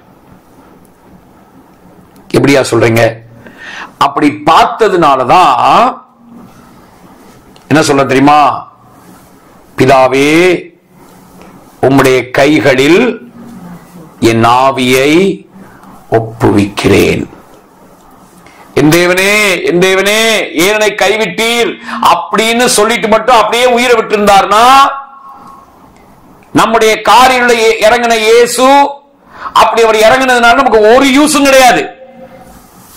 ஆனா அங்க இருந்துகிட்டு வெளிச்சத்தை பார்த்துட்டாரு, அப்பாவை பார்க்கிறார். இல்ல இல்ல இல்ல என் தேவன் என்ன கைவிடலன்னு சொல்லி ஆதாம் போட்டு அந்த கண்ணாடிய காலுக்கில போட்டு டமானத உடைக்கிறாருங்க. உடைச்சிட்டு இல்லையா நீங்க என்ன கைவிடல, நீங்க எனக்கு அப்பா, உங்க கையில ஞாபக ஒப்பு கொடுக்கிறேன். பிதாவே உம்முடைய கைகளில் என் ஆவியை ஒப்புவிக்கிறேன்னு சொல்லி ஜீவனை விட்டார். அப்ப என்ன அர்த்தம்? இப்படி அவர் சொல்லி ஜீவனை விட்டதுனால இந்த காரிருளின் பகுதியில நீங்க செஞ்ச மிஸ்டேக் இருக்குல்ல, நீங்க பண்ண சொதப்பல்கள் இருக்கும் இல்லையா, நீங்க பண்ண தவறுகள் இருக்குல்ல, உங்க வாழ்க்கையில வந்து தடுமாற்றங்கள் இருக்கு இல்லையா, அந்த பகுதியில இயேசு இறங்கி அங்க பிதாவை அறிந்து வைத்திருக்கிறார், பிதாவை அங்க கண்டாரு. சோ நம்ம அந்த பகுதியில இயேசுவை பார்க்கும்போது, இயேசுவை பார்க்க பார்க்க பார்க்க அவரோட சேர்ந்து நமக்கு பிதாவும் வெளிப்படுவார். இப்படி இயேசுவும் பிதாவும் வெளிப்படும் போது அங்க இருக்கிற அந்த இருள் இருக்க முடியாதுங்க, அந்த இருள் வெளிச்சமா மாறிடுங்க. புரியுதா? இருள் வெளிச்சமாயிரும், அந்தகாரம் வெளிச்சமாயிரும், அலங்கோலம் அலங்காரமா மாறிடும். அந்த ஒஸ்டான பகுதி இருக்குல்ல, அது பெஸ்டா மாறிடும். அந்த உடைஞ்ச பகுதி ஒட்ட வைக்கப்பட்டு ஆசீர்வதிக்கப்பட்ட அப்பமா மாறிடுங்க. அநேக விழுந்து போனவங்க வாழ்க்கைய தட்டி எழுப்பி நிக்க வைக்கிற ஒரு ஆசீர்வாதத்தின் அப்பமா மாறிடும் பிரதர், மாறிடும் சிஸ்டர். சோ நிச்சயமா நம்ம யாரையும் ஆண்டவர் கைவிடல, நம்ம யாரையும் அவர் வெறுக்கல. உங்களை வந்து நீங்க செஞ்ச ஏதோ ஒரு சொதப்பல், ஏதோ ஒரு மிஸ்டேக்ல ஏதோ ஒரு தப்ப காமிச்சு, பழைய ஏற்பாட்டுல எங்கேயாவது ஆண்டவர் தண்டிப்பாரு, பாவியின் மேல ஒரு கோபமா இருக்காரு, அந்த மாதிரியான வசனத்தை காமிச்சு உங்களை யாராவது மிரட்டுனா பயமுறுத்துனா இன்னி அளவு கூட பயப்பட வேண்டிய அவசியம் இல்லை. நீங்க ஒரே மேட்ரு, என் காரிருளில் இறங்கின இயேசு எனக்கு இருக்கிறார், என் இருளை வெளிச்சமாக்க அவர் வல்லவர்னு தைரியமா சொல்லுங்கம்மா, சொல்லுங்க சிஸ்டர், சொல்லுங்க பிரதர்.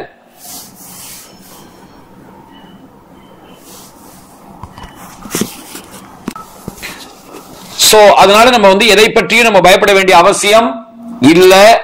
உங்களை குற்றப்படுத்தினாலும் நீங்க குற்ற உணர்வுக்குள்ள போக வேண்டிய அவசியம் இல்ல.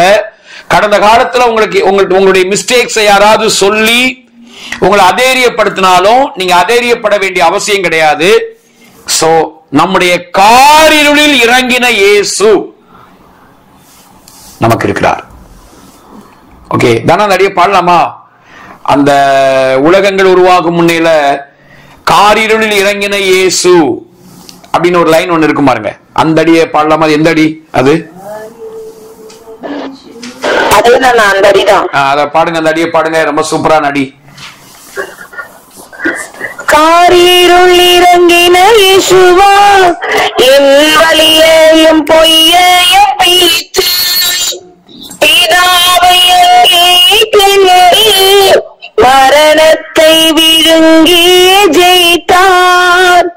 காரிருள் இறங்கின இயேசுவா, என் வலியையும் பொய்யையும் பிரித்து பிதாவை அங்கே கண்டு மரணத்தை விழுங்கிய ஜெயித்தார். புத்திர புத்திரனே புது சிருஷ்டிதானே, அப்பா அழைக்க அதிகாரம் பெற்றேனே.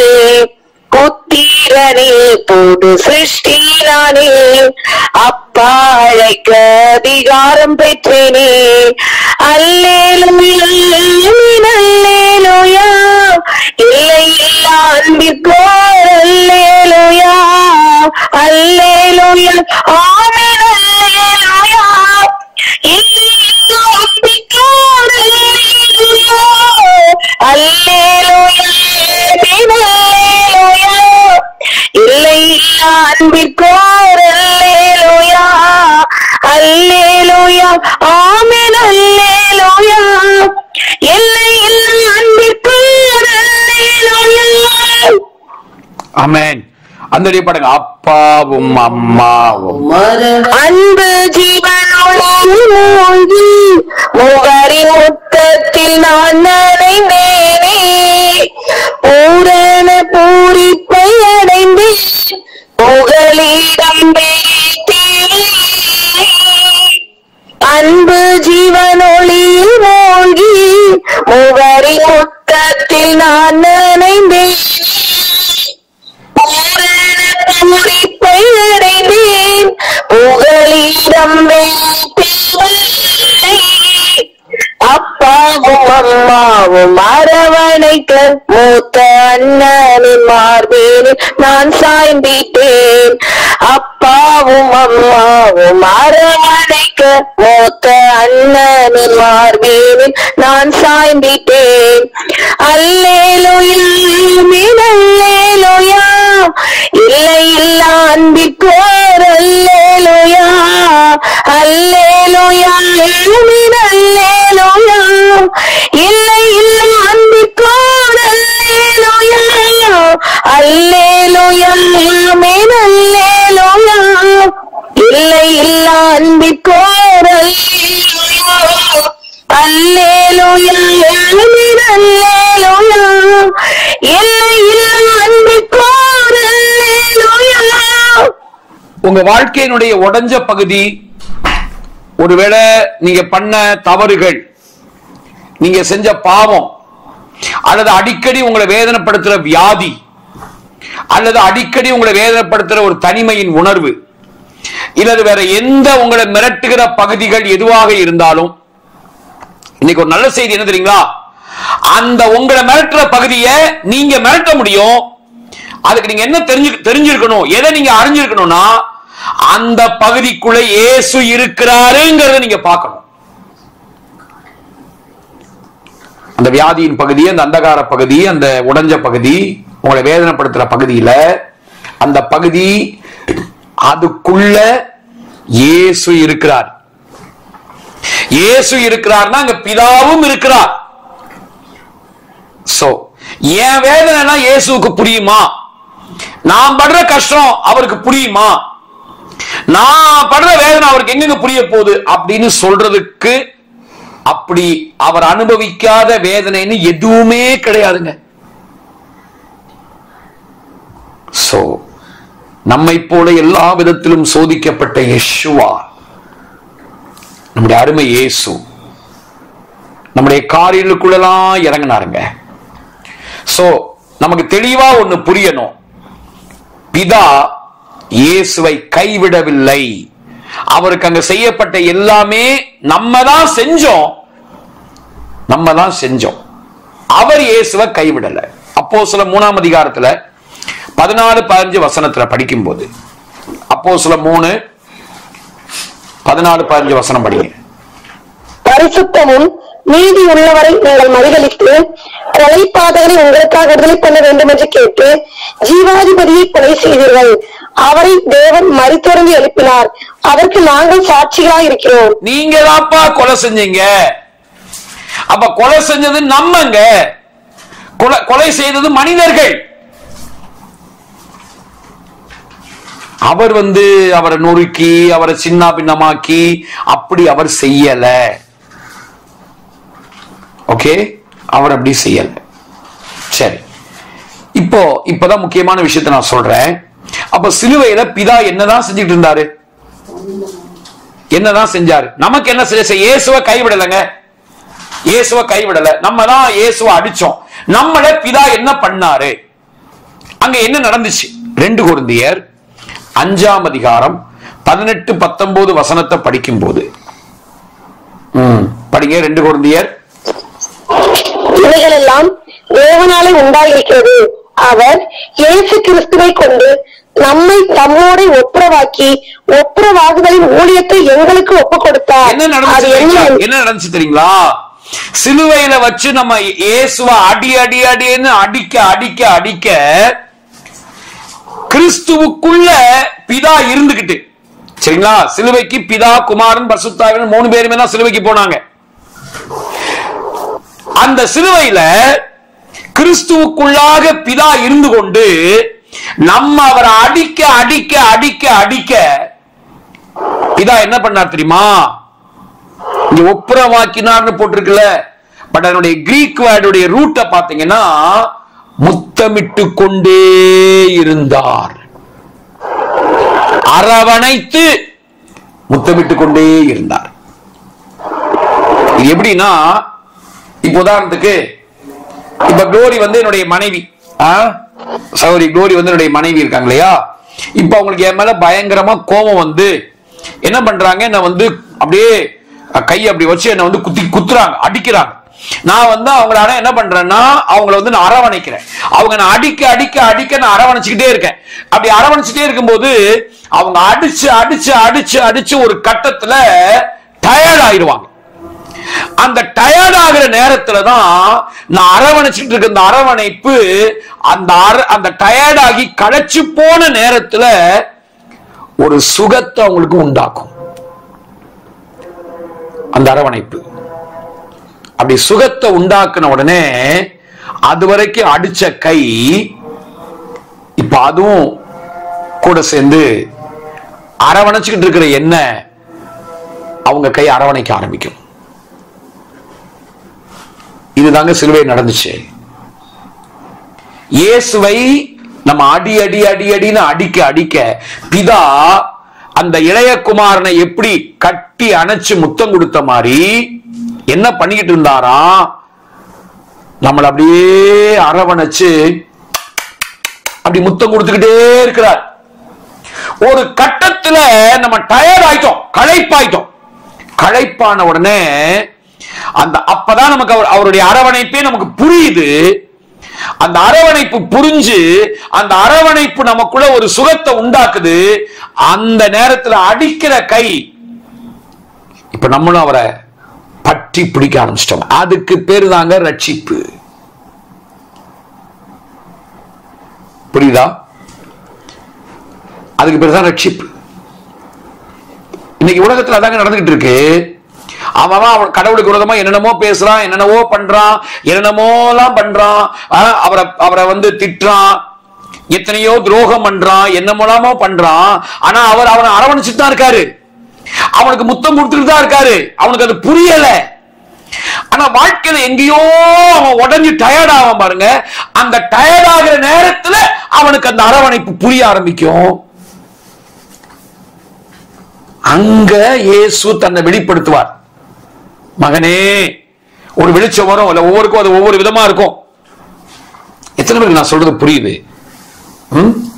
எத்தனை பேருக்கு நான் சொல்றது நீங்க ஃபாலோ பண்றீங்க? எத்தனை பேருக்கு இதை புரிஞ்சுக்க முடியும்? அதாவது அன்னைக்குதான் இயேசு வந்து புதுசா அவனை சந்திக்கிறார்னு இல்ல, சரிங்களா? ஏற்கனவே திரியேக தேவன் அவன் என்ன பண்ணிட்டு தான் இருக்காரு, அரவணைச்சிட்டு தான் இருக்காரு. அவனுக்கு அது வரைக்கும் புரியல.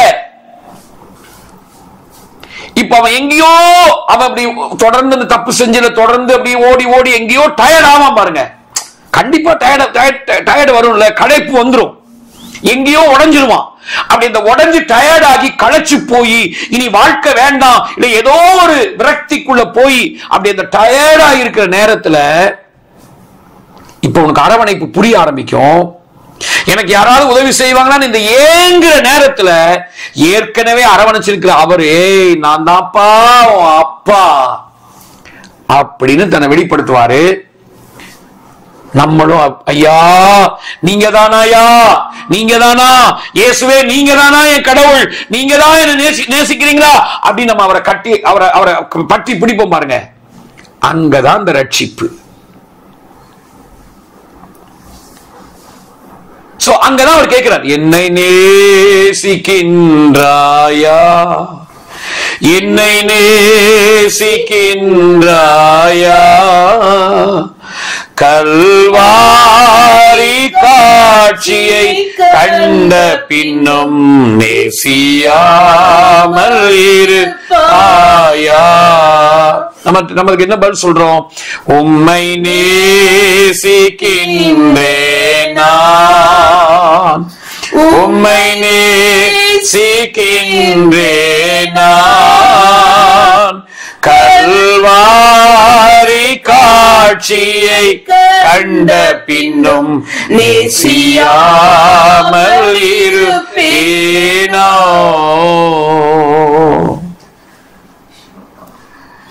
தாங்க ரட்சிப்பு.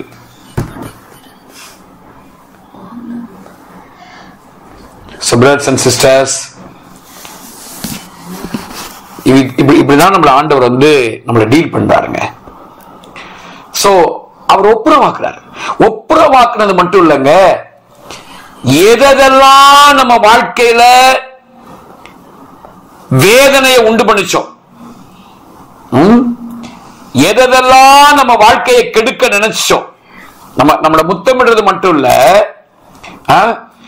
எதெல்லாம் நம்ம வாழ்க்கையை கெடுத்து அவரை விட்டு பிரிக்கும்படியாக வந்துச்சோ, பாவம், மரணம், வியாதி, தரித்திரம், வறுமை, என்னென்னலாம் இருக்கோ இந்த எல்லாவற்றையும் என்ன பண்ணிட்டாரு? சாகடிச்சிட்டாருங்க சிலுவையில. நம்மள அரவணைச்சது மட்டும் இல்ல, டேய் என்னை விட்டு நீ பிரிச்சலடா, பாவமா வா, மரணமா வா, வியாதியா வா, தரித்திரமா வா, சாபமா வா அப்படின்னு எல்லாத்தையும் அடிச்சு நொறுக்கி சிலுவையில நம்மை சாகடிக்க வந்த காரியங்களை சிலுவையில் இயேசு சாகடித்தார். கிறிஸ்துவுக்குள்ள இருந்துகிட்டு பிதா சாகடிக்கிறார், சாகடிச்சிட்டார். இயேசு தம்முடைய மரணத்தினாலேயே மரணத்தை அழிக்கிறார். எப்படி கோலியாத்துடைய பட்டயத்தை வச்சுக்கிட்டு கோலியாத்தை அடிச்சு நொறுக்குன மாதிரி மரணத்தினாலேயே மரணத்தை அழித்தார். எபிரேயர் 2 அதிகாரம் 14-15.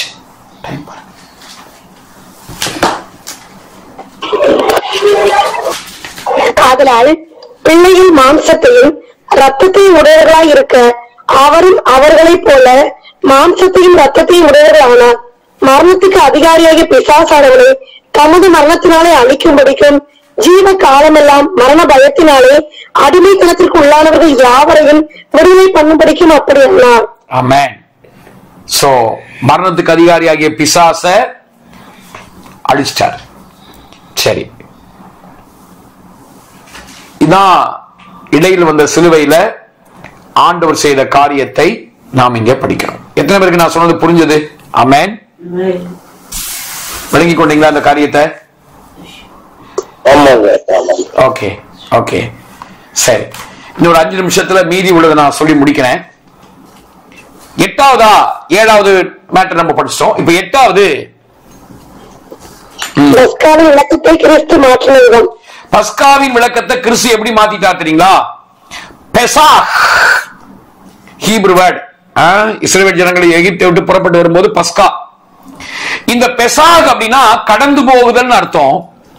இப்ப கடந்து போகுதலா இருந்த அந்த பஸ்காவை இயேசு உறவாடுதலாக மாத்திட்டாருங்க. கடந்து போகுதல் அங்க நடந்துச்சு. ஆனா இங்க அந்த கடந்து போகுதலையே என்ன பண்ணிட்டாருன்னா, எதிரி கடந்து போயிட்டான், பட் நீ என்னோட உறவாடுன்னு சொல்லி உறவாடுதலாக மாற்றிவிட்டார். 1 கொரிந்தியர் 5 அதிகாரம் 7-8 வசனம். ஆகையால் நீங்கள் புளிப்பில்லாதவர்களாய் இருக்கிறபடியே புதுதாய் பிசைந்த மாவாய் இருக்கும்படிக்கு பழைய புளித்த மாவை புறம்பே கழித்து போடுங்கள். ஏனெனில் நம்முடைய பஸ்காவாகிய கிறிஸ்து நமக்காக பலியிடப்பட்டிருக்கிறாரே.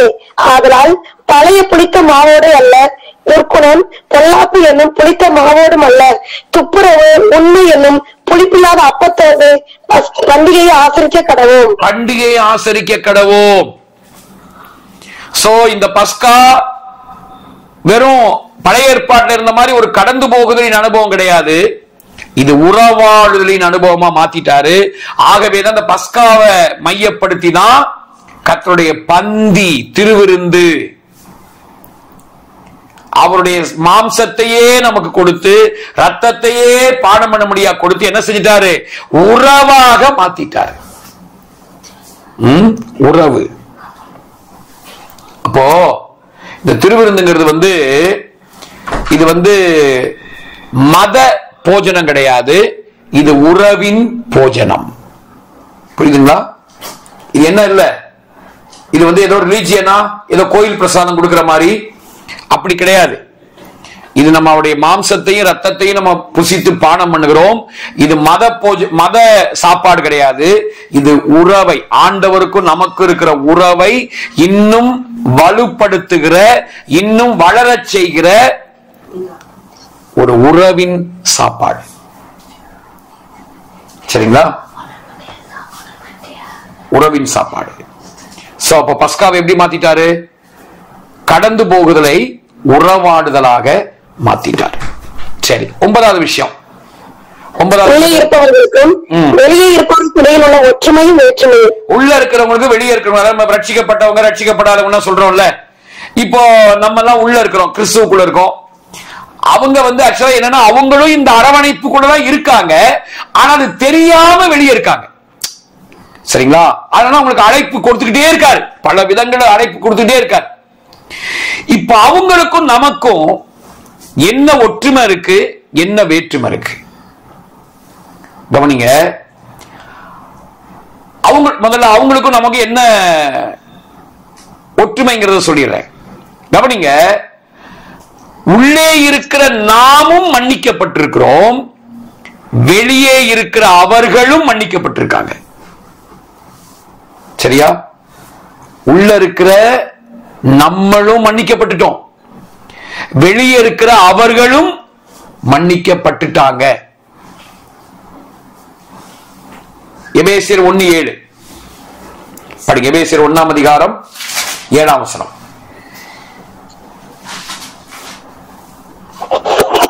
அவருடைய கிருபையின் ஐஸ்வர்யத்தின்படியே இவருடைய ரத்தத்தினாலே பாவ மன்னிப்பாகிய மீட்பு இவருக்குள் நமக்கு உண்டாயிருக்கிறது. நமக்கு உண்டாயிருக்கிறது. யோவான் 1:29 உலகத்தாருடைய எல்லாருடைய இதோ உலகத்தின் பாவத்தை சுமந்து தீர்க்கிற ஆட்டுக்குட்டியின் படி. மறுநாளிலே யோவான் இயேசுவை தன்னிடத்தில் வர கண்டு, இதோ உலகத்தின் பாவத்தை சுமந்து தீர்த்த தேவ ஆட்டுக்குட்டி. அப்போ வெளியே இருக்கிறவங்களும் மன்னிக்கப்பட்டவங்க தான், உள்ள இருக்கிற நம்மளும் மன்னிக்கப்பட்டவங்க தான். ரெண்டு பேருமே ஆண்டவர் மன்னிச்சிட்டாருங்க, ரெண்டு பேரையுமே மன்னிச்சிட்டாரு. இந்த ரகசியம் தெரிஞ்சா வெளியே இருக்கிறவன நீங்க பிசாசு பிடிச்சவன், அவெல்லாம் பிசாசின் மகன், அவங்கெல்லாம் வேற, நம்ம வேற, அவங்களோட நம்ம போய் ஒட்டக்கூடாது அப்படிங்கிற எண்ணம் வராது. அவங்களுக்காக நம்முடைய உள்ளம் பரிதபிக்குமே ஒழிய, ஐயோ இந்த மன்னிப்ப என்ன மேட்ரு, நம்ம இந்த மன்னிப்பை உணர்ந்துட்டோம், அவங்க இந்த மன்னிப்பை உணரல. ஓகேங்களா? இது முதல் ஒற்றுமை. இரண்டாவது, அவர்களும் நாமும், வெளியே இருக்கிற அவங்களும் உள்ள இருக்கிற நம்மளும், இந்த ரெண்டு கூட்டமுமே மீட்கப்பட்டவர்கள் தான். சரிங்களா? அவங்களுக்கும் மீட்பு கிடைச்சிருக்கு, அவங்களையும் தான் கரையம் கொடுத்து மீட்டுட்டாரு, நம்மளையும் தான் மீட்டுட்டாரு. ஆனா என்னன்னா அவங்க தாங்கள் மீட்கப்பட்டதை அறியாம இருக்காங்க, நம்ம தான் அறிஞ்சிருக்கோம். சரி, அவர் அதை செஞ்சுட்டாருங்க, மீட்டார். திருமதி எபேசியர் 1:7 அவருடைய கிருபையின் ஐஸ்வர்யத்தின்படியே இவருடைய ரத்தத்தினாலே பாவ மன்னிப்பாகிய மீட்பு இவருக்கும் நமக்கு உண்டாயிருக்கிறது. அவங்களும் மீட்கப்பட்டுட்டாங்க, நம்மளும் மீட்கப்பட்டுட்டோம், நம்ம அதை அறிஞ்சிட்டோம். அவங்க அதை அறியாததுனால இன்னும் என்ன பண்ணிருக்காங்க, அடிமைத்தனத்துக்குள்ள சிக்கி இருக்காங்க. இன்னும் உங்களுக்கு தெரியல. சரி, அடுத்து மூணாவது மேட்டர். வெளியே இருக்கிற அவர்களும் ஒப்புரவாக்கப்பட்டிருக்காங்க, உள்ள இருக்கிற நாமும் ஆல்ரெடி ஒப்புரவாக்கப்பட்டுட்டோம். ரெண்டு பேருமே ஏற்கனவே ஒப்புரவாக்கப்பட்டுட்டோம். 2 கொரிந்தியர் 5ஆம் அதிகாரத்துல 18ஆம் வசனம். 2 கொரிந்தியர் 5:18. ஒரு நிமிஷம், கரெக்டா 19ஆம் வசனம் படிங்க, அங்கதான் தெளிவா இருக்கு. 2 கொரிந்தியர் 5:19. அது என்னவெனில், தேவன் உலகத்தருடைய பாவங்களை எண்ணாமல் கிறிஸ்துவுக்குள் அவர்களை தமக்கு ஒப்புரவாக்கி, அவர்களை ஒப்புரவாக்கி ஒப்புரவாகுதல் உபதேசத்தை எங்களிடத்தில் ஒப்புவித்தார். அப்ப அவங்களும் ஆல்ரெடி என்ன ஆயிட்டாங்க? ஒப்புரமாயிட்டாங்க.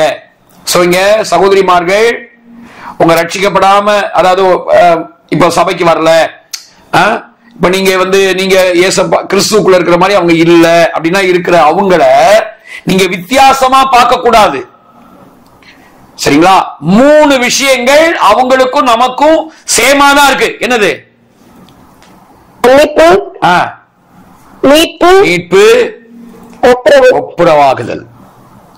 பட் ஒன்னே ஒண்ணுதாங்க வித்தியாசம். என்ன தெரியுமா?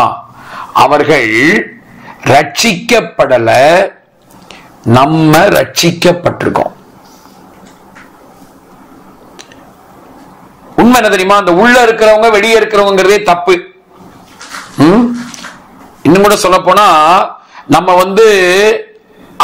அதாவது அவரால கண்டுபிடிக்கப்பட்ட அவருடைய, அதாவது உள்ள இருக்கிற தேவ பிள்ளைகளா இருக்கிறோம், அவங்க தொலைந்து போன தேவ பிள்ளைகளா இருக்காங்க. அவங்களும் தேவ பிள்ளைங்க தான், தொலைஞ்சிருக்காங்க, தொலைஞ்சு போயிட்டாங்க. வீட்டுல இருக்காம எங்கேயோ போய் அப்படி இருக்காங்க. இளையகுமாரன் மாதிரி தொலைஞ்சு போயிருக்காங்க. சோ அந்த வெளியே இருக்கிறாங்கன்னா அப்படியே, அதாவது என்ன சொல்றது, அவருடைய அரவணைப்பை விட்டே வெளியே போயிட்டாங்கன்னு அர்த்தம் கிடையாது. அவருடைய அரவணைப்பு அவங்களுக்கு தான் இருக்கு.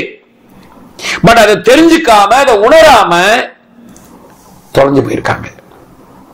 கவனிங்க, நான் மீட்கப்பட்டுட்டேன், என்ன என் ஆண்டவர் மன்னிச்சிட்டாரு, இந்த மன்னிப்பு எனக்கு சொந்தம். சோ நான் அறிக்கையிடும் போது இந்த மன்னிப்பு எனக்கு சொந்தமாகுது, நான் மீட்கப்பட்டுட்டேன், என்ன ஆண்டவர் ஒப்புரவாக்கிட்டாரு. சோ இந்த ஆண்டவரை நான் உறுதியா பிடிச்சுக்கிறேன், இவர் தான் எனக்குள்ள இருக்காரு, நான் அவருக்குள்ள இருக்கிறேன், சோ இவர் தான் எனக்கு அப்பா அப்படின்னு சொல்லி என்னைக்கு அந்த உறவுக்குள்ள வர்றாங்க பாத்தீங்களா, அதுக்கு பேர் தான் ரட்சிப்பு. அப்ப ஒரே ஒரு வேற்றுமை தான், நம்ம ரட்சிக்கப்பட்டிருக்கோம். அதாவது தட் மீன்ஸ் அப்படின்னு என்ன அர்த்தம்? இந்த உண்மைகளை நம்ம அறிஞ்சு இதை நம்பி நம்ம இதை பார்க்க ஆரம்பிச்சிட்டோம். அவங்க அந்த உண்மையை இன்னும் அறியல. இன்னொரு சொல்ல போனா, நம்முடைய டிவி ஆன்ல இருக்கு, அவங்க டிவி ஆஃப்ல இருக்கு. அவ்வளவுதான். நிகழ்ச்சிகள் ஓடிட்டு தான் இருக்கு. புரியுதுங்களா? ப்ரோகிராம் நடந்துட்டு தான் இருக்கு, அவங்க டிவி ஆஃப்ல இருக்கு. அப்போ நம்ம அவங்களை அற்பமா என்றதோ, அவங்க வேலை தண்ணி வாங்கி குடிச்சா ஏதாவது நடந்துருமோ அப்படின்லாம் நினைக்கிறதோ, அதெல்லாம் செய்யக்கூடாது. அப்படிலாம் செய்யும் போது அவங்க துக்கப்படுறதை விட திரியேக தேவன் ரொம்ப அவருக்கு கஷ்டமா இருக்கும். ஐயோ, என் பிள்ளை, உள்ள இருக்கிற பிள்ளை, என் அரவணைப்பு உணர்ற பிள்ளை இப்படி செய்து அப்படின்னு அவர் ரொம்ப துக்கப்படுவாருங்க. அதனால நீங்க அவங்கள வேற்றுமையா பார்க்க கூடாது. அதாவது அவங்க செய்கிற பாவங்களுக்கு, அவங்க செய்கிற விக்கிரக ஆராதனைக்கு நம்ம உடன்படக்கூடாது. மற்றபடி அவங்களை நேசிக்காம, என்னமோ நம்மள வானத்திலிருந்து இறங்கி வந்த தேவர்கள் மாதிரி, ஏதோ வேற்று கிரக வாசிகள் போல பேசுறது, நடந்துக்கிறது, அப்படிலாம் செய்யாம, உங்களை ஏதாவது ஒரு நல்ல காரியத்துக்கு இன்வைட் பண்றாங்க அப்படின்னு சொன்னா நீங்க போகணும், அதுக்கெல்லாம் போகணும். அவங்க கூப்பிடுறாங்கன்னா போகணும், அவங்க இன்வைட் பண்ணணும். அவங்களுக்கு எந்தெந்த விதத்திலாம் ஆண்டுடைய அன்பை காண்பிக்கணுமோ காண்பிக்கணும். நம்ம சொல்ல வேண்டிய சுவிசேஷம் என்ன? இயேசுவை ஏத்துக்கோ, அது இல்ல, உன்னை இயேசு ஏத்துக்கிட்டார் தெரியுமா, அத பாரு, கிறிஸ்து உனக்குள்ள இருக்கிறாருங்கிறத நீ பாரு, அதை சொல்லணும் உங்களுக்கு. நம்ம சொல்ல வேண்டிய சுவிசேஷம் அதுதான். நீங்க அவன்கிட்ட போய் நரகத்துக்கு போயிருவ, போடா போடா நரகம் நான் பாத்துக்கிறேன், போ போ போ. இன்னைக்குலாம் நீங்க யாருக்கிட்ட நரகத்துல காமிச்சா யாரையும் நீங்க மிரட்ட முடியாதுங்க. நரகத்தை காமிச்சா இன்னைக்கு யாரையும் நீங்க என்ன செய்ய முடியாது, மிரட்ட முடியாது. போப்பா செத்ததுக்கு அப்புறம் பாத்துக்கிற நரகத்தெல்லாம் அப்படின்றான். அப்போ அதான் நான் சொன்னேன், பவுலோ பேதுருவோ அப்போஸ்தலர் நடவடிக்கையில அவங்க சுவிசேஷத்தை அறிவிக்கும் போது இன்னைக்கு நம்ம எல்லாம் சொல்ற மாதிரி இயேசுவை ஏத்துக்கோ இயேசுவை ஏத்துக்கோன்னு அவங்க சொல்லல. அவங்க எல்லாம் இந்த சுவிசேஷத்தை என்ன சொன்னாங்க தெரியுமா, நீங்க ஆல்ரெடி அவருக்குள்ள தான் இருக்கீங்க, அதை நீங்க பாருங்க, அதை நீங்க நம்புங்க, அதை நீங்க ஏத்துக்கோங்க, உங்களுக்குள்ள அவர் இருக்கிறாருங்கிறத நீங்க நம்புங்க, ஏத்துக்கோங்கன்னு சொல்றாரு.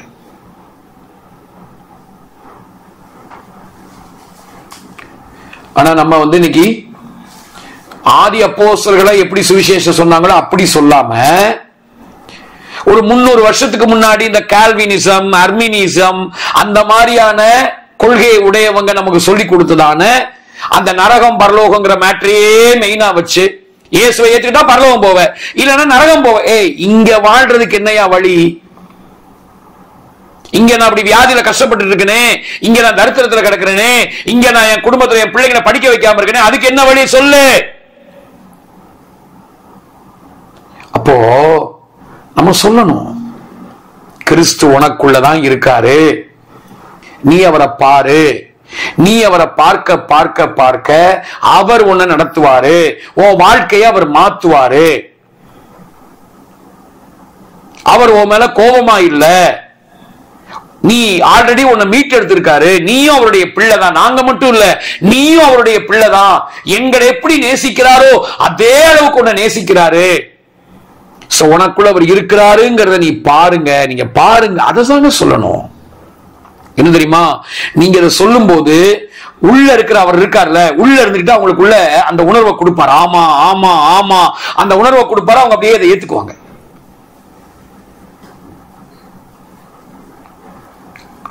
அப்படிதாங்க பேதுரு பிரசங்கம் பண்ணும்போது 3000 பேர் ரட்சிக்கப்பட்டாங்க. brothers and sisters,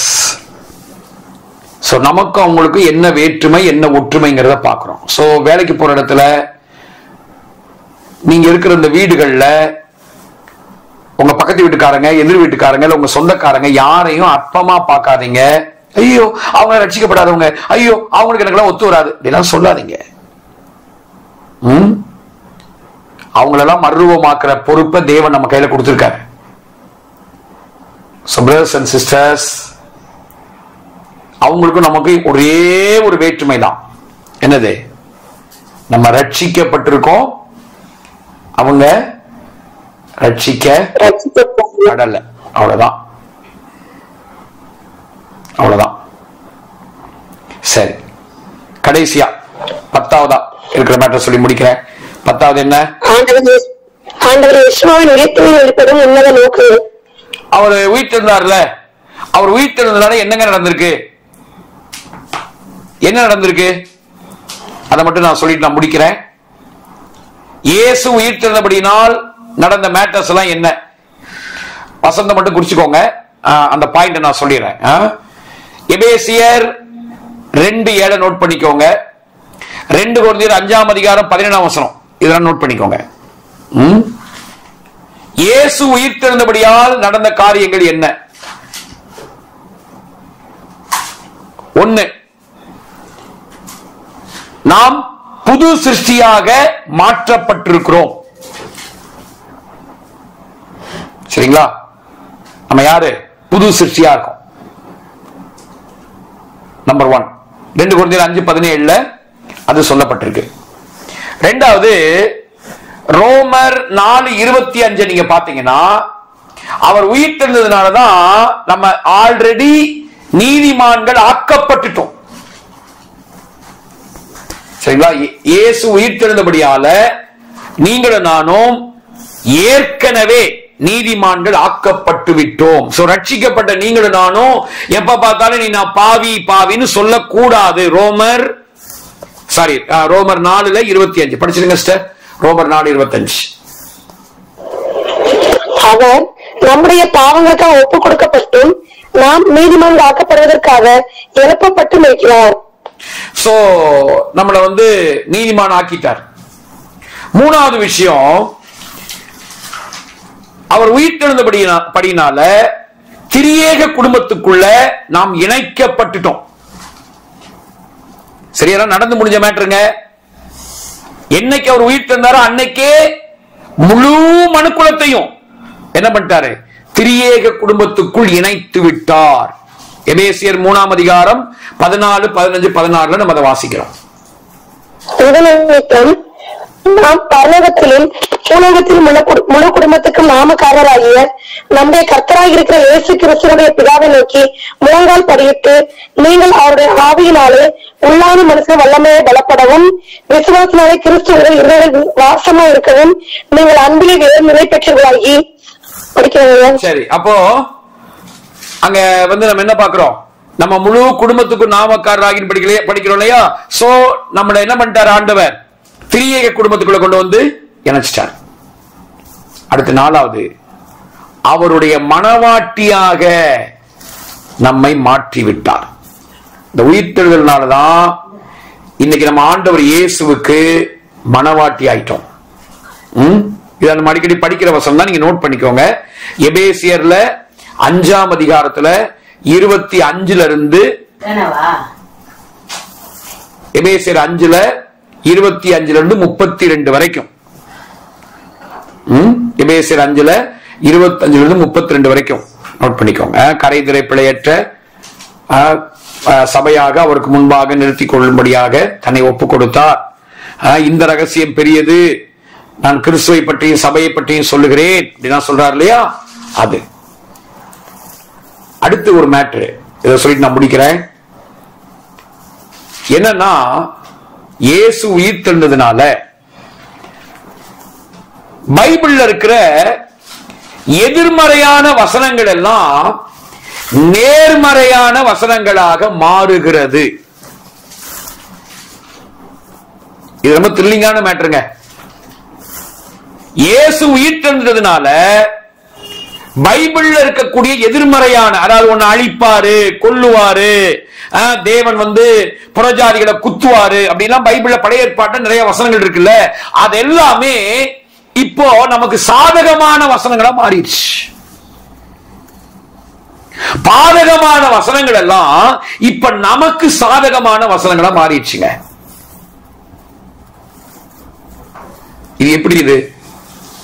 இதை மட்டும் நான் சொல்லிட்டு நான் முடிக்கிறேன். இதை நீங்க ரொம்ப த்ரில்லிங்கா கவனிக்கணும். இதை நீங்க த்ரில்லிங்கா கவனிச்சீங்கன்னா உங்களுக்கு புரியும். ஒரே வசனம் தான். ரோமர் 15ல 8, 9 படிங்க. அத படிச்சுட்டு சங்கீதத்துல 18ஆம் சங்கீதத்துல 40 இருந்து 49 வரைக்கும் இருக்கிற வசனத்தை நோட் பண்ணிக்கோங்க. இப்ப வாசிங்க. ரோமர் 15, 8, 9. மேலும் பிதாக்களுக்கு எண்ணப்பட்ட வாக்கு தத்தங்களை உறுதியாக்கும்படிக்கு தேவனுடைய சத்தியத்தின் நிமித்தம் இயேசு கிறிஸ்து விருத்தி செல்லும் உள்ளவர்களுக்கு ஊழியக்காரர் ஆனார் என்றும் புறஜாதியாரும் இரக்கம் பெற்றது நிமித்தம் தேவனை மகிமைப்படுத்துகிறார்கள் என்றும் சொல்லுகிறேன். அந்தபடி இது நிமித்தம் நான் புறஜாதிகளுக்குள்ளே உண்மை அறிக்கை பண்ணி உங்களுடைய நாமத்தை சொல்லி சங்கீதம் பாடுவேன் என்று எழுதியிருக்கிறது. இது ரோமர் 15ஆம் அதிகாரத்துல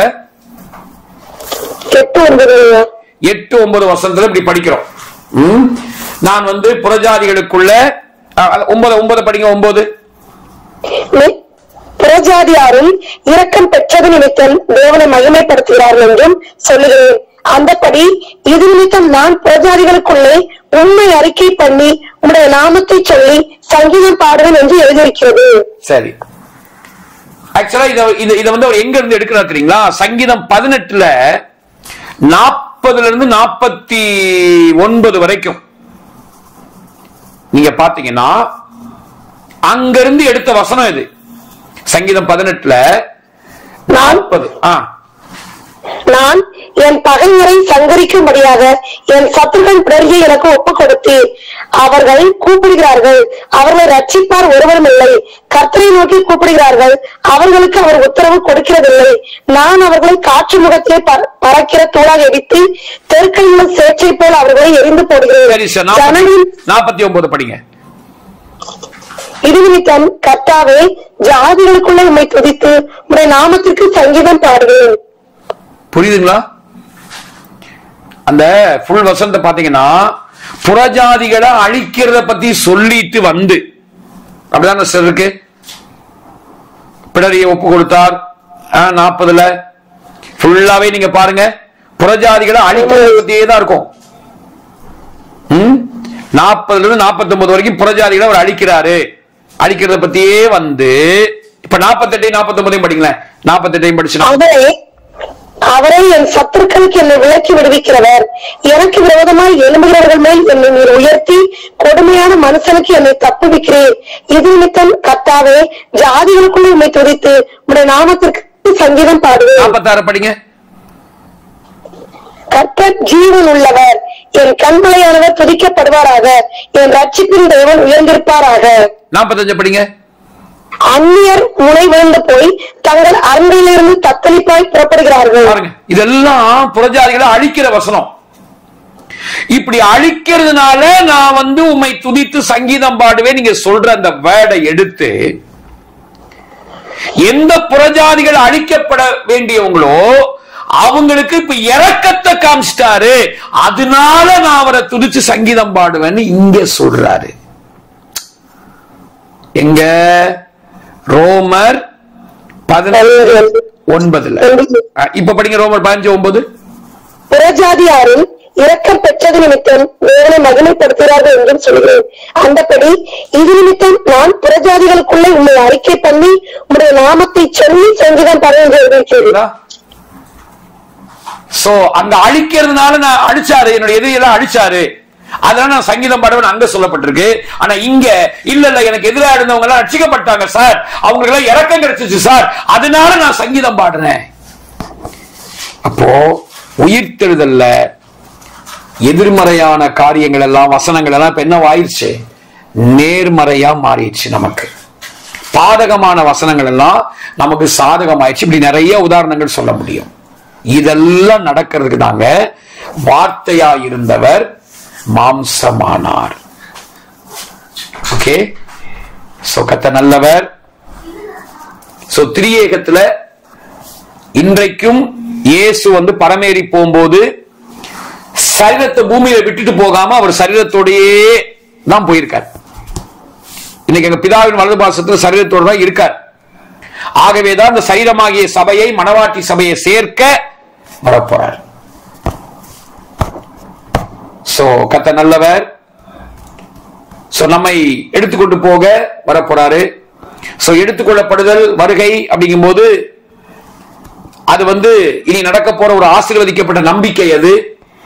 சோ அவர் சரீரத்தில் தான் இருக்கிறார் இப்பயும் அங்க. சோ பிரதர்ஸ் அண்ட் சிஸ்டர்ஸ், இதுக்காக தான் வார்த்தை மாம்சமானார். சோ கர்த்தர் நல்லவர், கர்த்தர் நம்மை ஆசீர்வதிப்பார். சோ இனி அடுத்த கிளாஸ்ல அடுத்த அடிப்படை உண்மை, அடுத்த பாடத்துக்குள்ள நம்ம கடந்து போவோம். சோ சிலுவையை பத்தி இன்னும் சில படிக்க வேண்டிய காரியங்கள்லாம் நம்ம படிப்போம். கர்த்தர் நம்மை ஆசீர்வதிப்பார். சோ நீ அடுத்தது நிறைய பாடங்கள் இருக்கு, நம்ம படிப்போம். Okay okay, thank you. சோ யாராவது ஜெபம் பண்ணுங்க. யார் நீங்க மைக் ஆன் பண்ணி சுருக்கமா நம்ம ஜெபித்து நம்ம முடிப்போம்.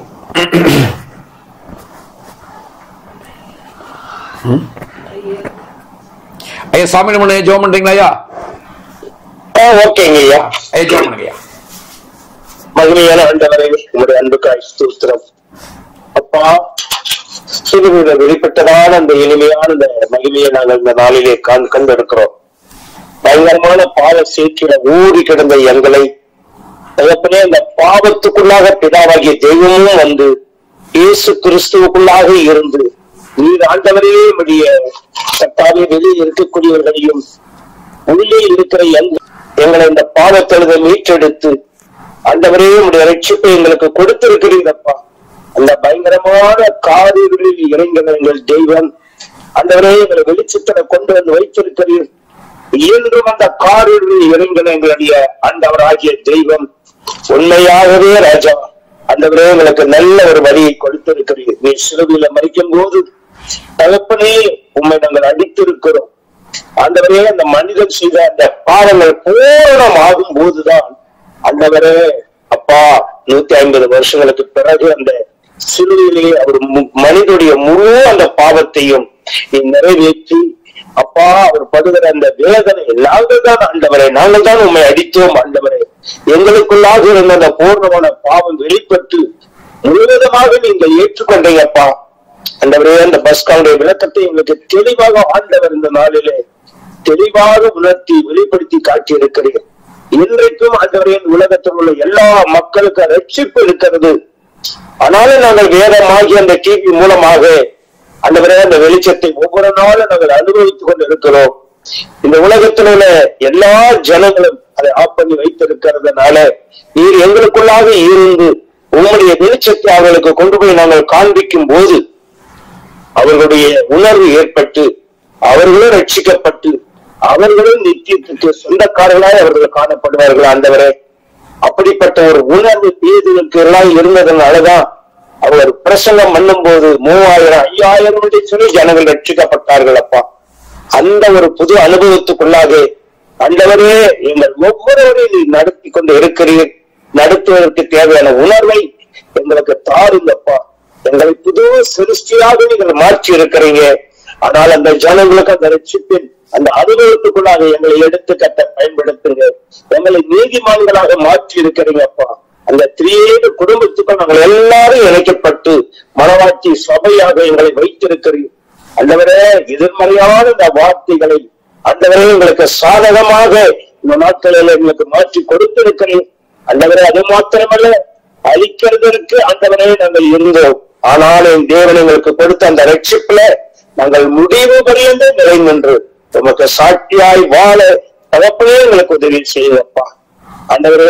அழிக்கப்படுகிற அனுபவத்துக்கு நேராய் நாங்கள் போய்விடாதபடிக்கு அவர்களையும் உங்களுடைய அன்பிலே நாங்கள் நேசித்து நல்ல உணர்வுள்ள வார்த்தைகளை எங்களுக்குள் நீர் வைத்திருக்கிறீர்கள். நாங்கள் பெற்ற அந்த அனுபவத்தின் ரட்சிப்பை பிரஜாதி ஜனங்களுக்கு நாங்கள் சொல்லி அவர்களும் உடைய அன்புக்கு கடந்து வர கர்த்தர் உதவி செய்யுங்க ஆண்டவரே. அப்பா வார்த்தையாக இருந்த எங்கள் அன்பு தகப்பன் ஆண்டவரே மாம்சமாக இந்த பூமியில வெளிப்பட்டு உங்களுடைய ரட்சிப்பை எங்களுக்கு கொடுத்தது போல நாங்கள் இன்னும் அநேகரும் உங்களுடைய ரட்சிப்புக்கு வழிநடத்தக்கூடிய பாத்திரவான்களாக எங்கள் ஒவ்வொருவரையும் கர்த்தர் மாற்ற வேண்டுமா நாங்கள் ஜெபிக்கிறோம், தாழ்த்துகிறோம், ஒப்பு கொடுக்கிறோம் அப்பா. உடைய வார்த்தை அருமையான தாசன் மூலமாக எங்களுக்கு கொடுத்து உலகாலம் அறியாத அந்த ஒரு புது ரகசியத்தை அதாவது எவ்வளவு எளிமையான வகையில மகிமையான வகையில கர்த்தர் எங்களுக்கு விலைக்கு காண்பித்த தாவியானவருக்கு நாங்கள் நன்றி செலுத்துகிறோம். எல்லா துதி கன மகிமை மாற்றும் அனைத்துமைக்கு செலுத்துகிறோம். இயேசுவின் நாமத்தில் வேண்டிக் கொள்ளுகிறோம் நல்ல பிதாவே. Amen, amen, amen. தேங்க்யூ ஐயா, தேங்க்யூ. எல்லாருக்காகவும் நான் கர்த்தரை துதிக்கிறேன். தேங்க்யூ. Shalom, praise Lord. கர்த்தர் நம்மை ஆசீர்வதிப்பார். ஆமென். ஐயா பிரைஸ் லார்ட். பிரைஸ் லார்ட் ஐயா, பிரைஸ் லார்ட், பிரைஸ் லார்ட். நல்லவர் இனியவர் என் ஆண்டவர், நாளெல்லாம் சுவைத்து மகிழ்கின்றே. நல்லவர் இனியவர் என் ஆண்டவர், நாளெல்லாம் சுவைத்து மகிழ்கின்றே. உண்மையாய் கர்த்தரை தேடும் எனக்கு, உண்மையாய் கர்த்தரை தேடும் எனக்கு ஒரு நன்மையும் குறைவதில்லையே, ஒரு நன்மையும் குறைவதில்லையே.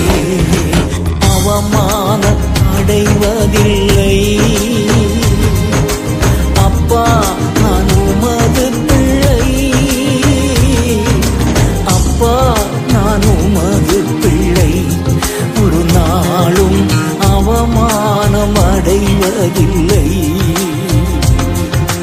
அப்பா, நான் உமது பிள்ளை. ஒரு நாளும் அவமானம் அடைவதில்லை. உம்மைத்தான் நான் பார்க்கின்றேன், பிரகாசம் அடைகின்றேன். உம்மைத்தான் நான் பார்க்கின்றேன்.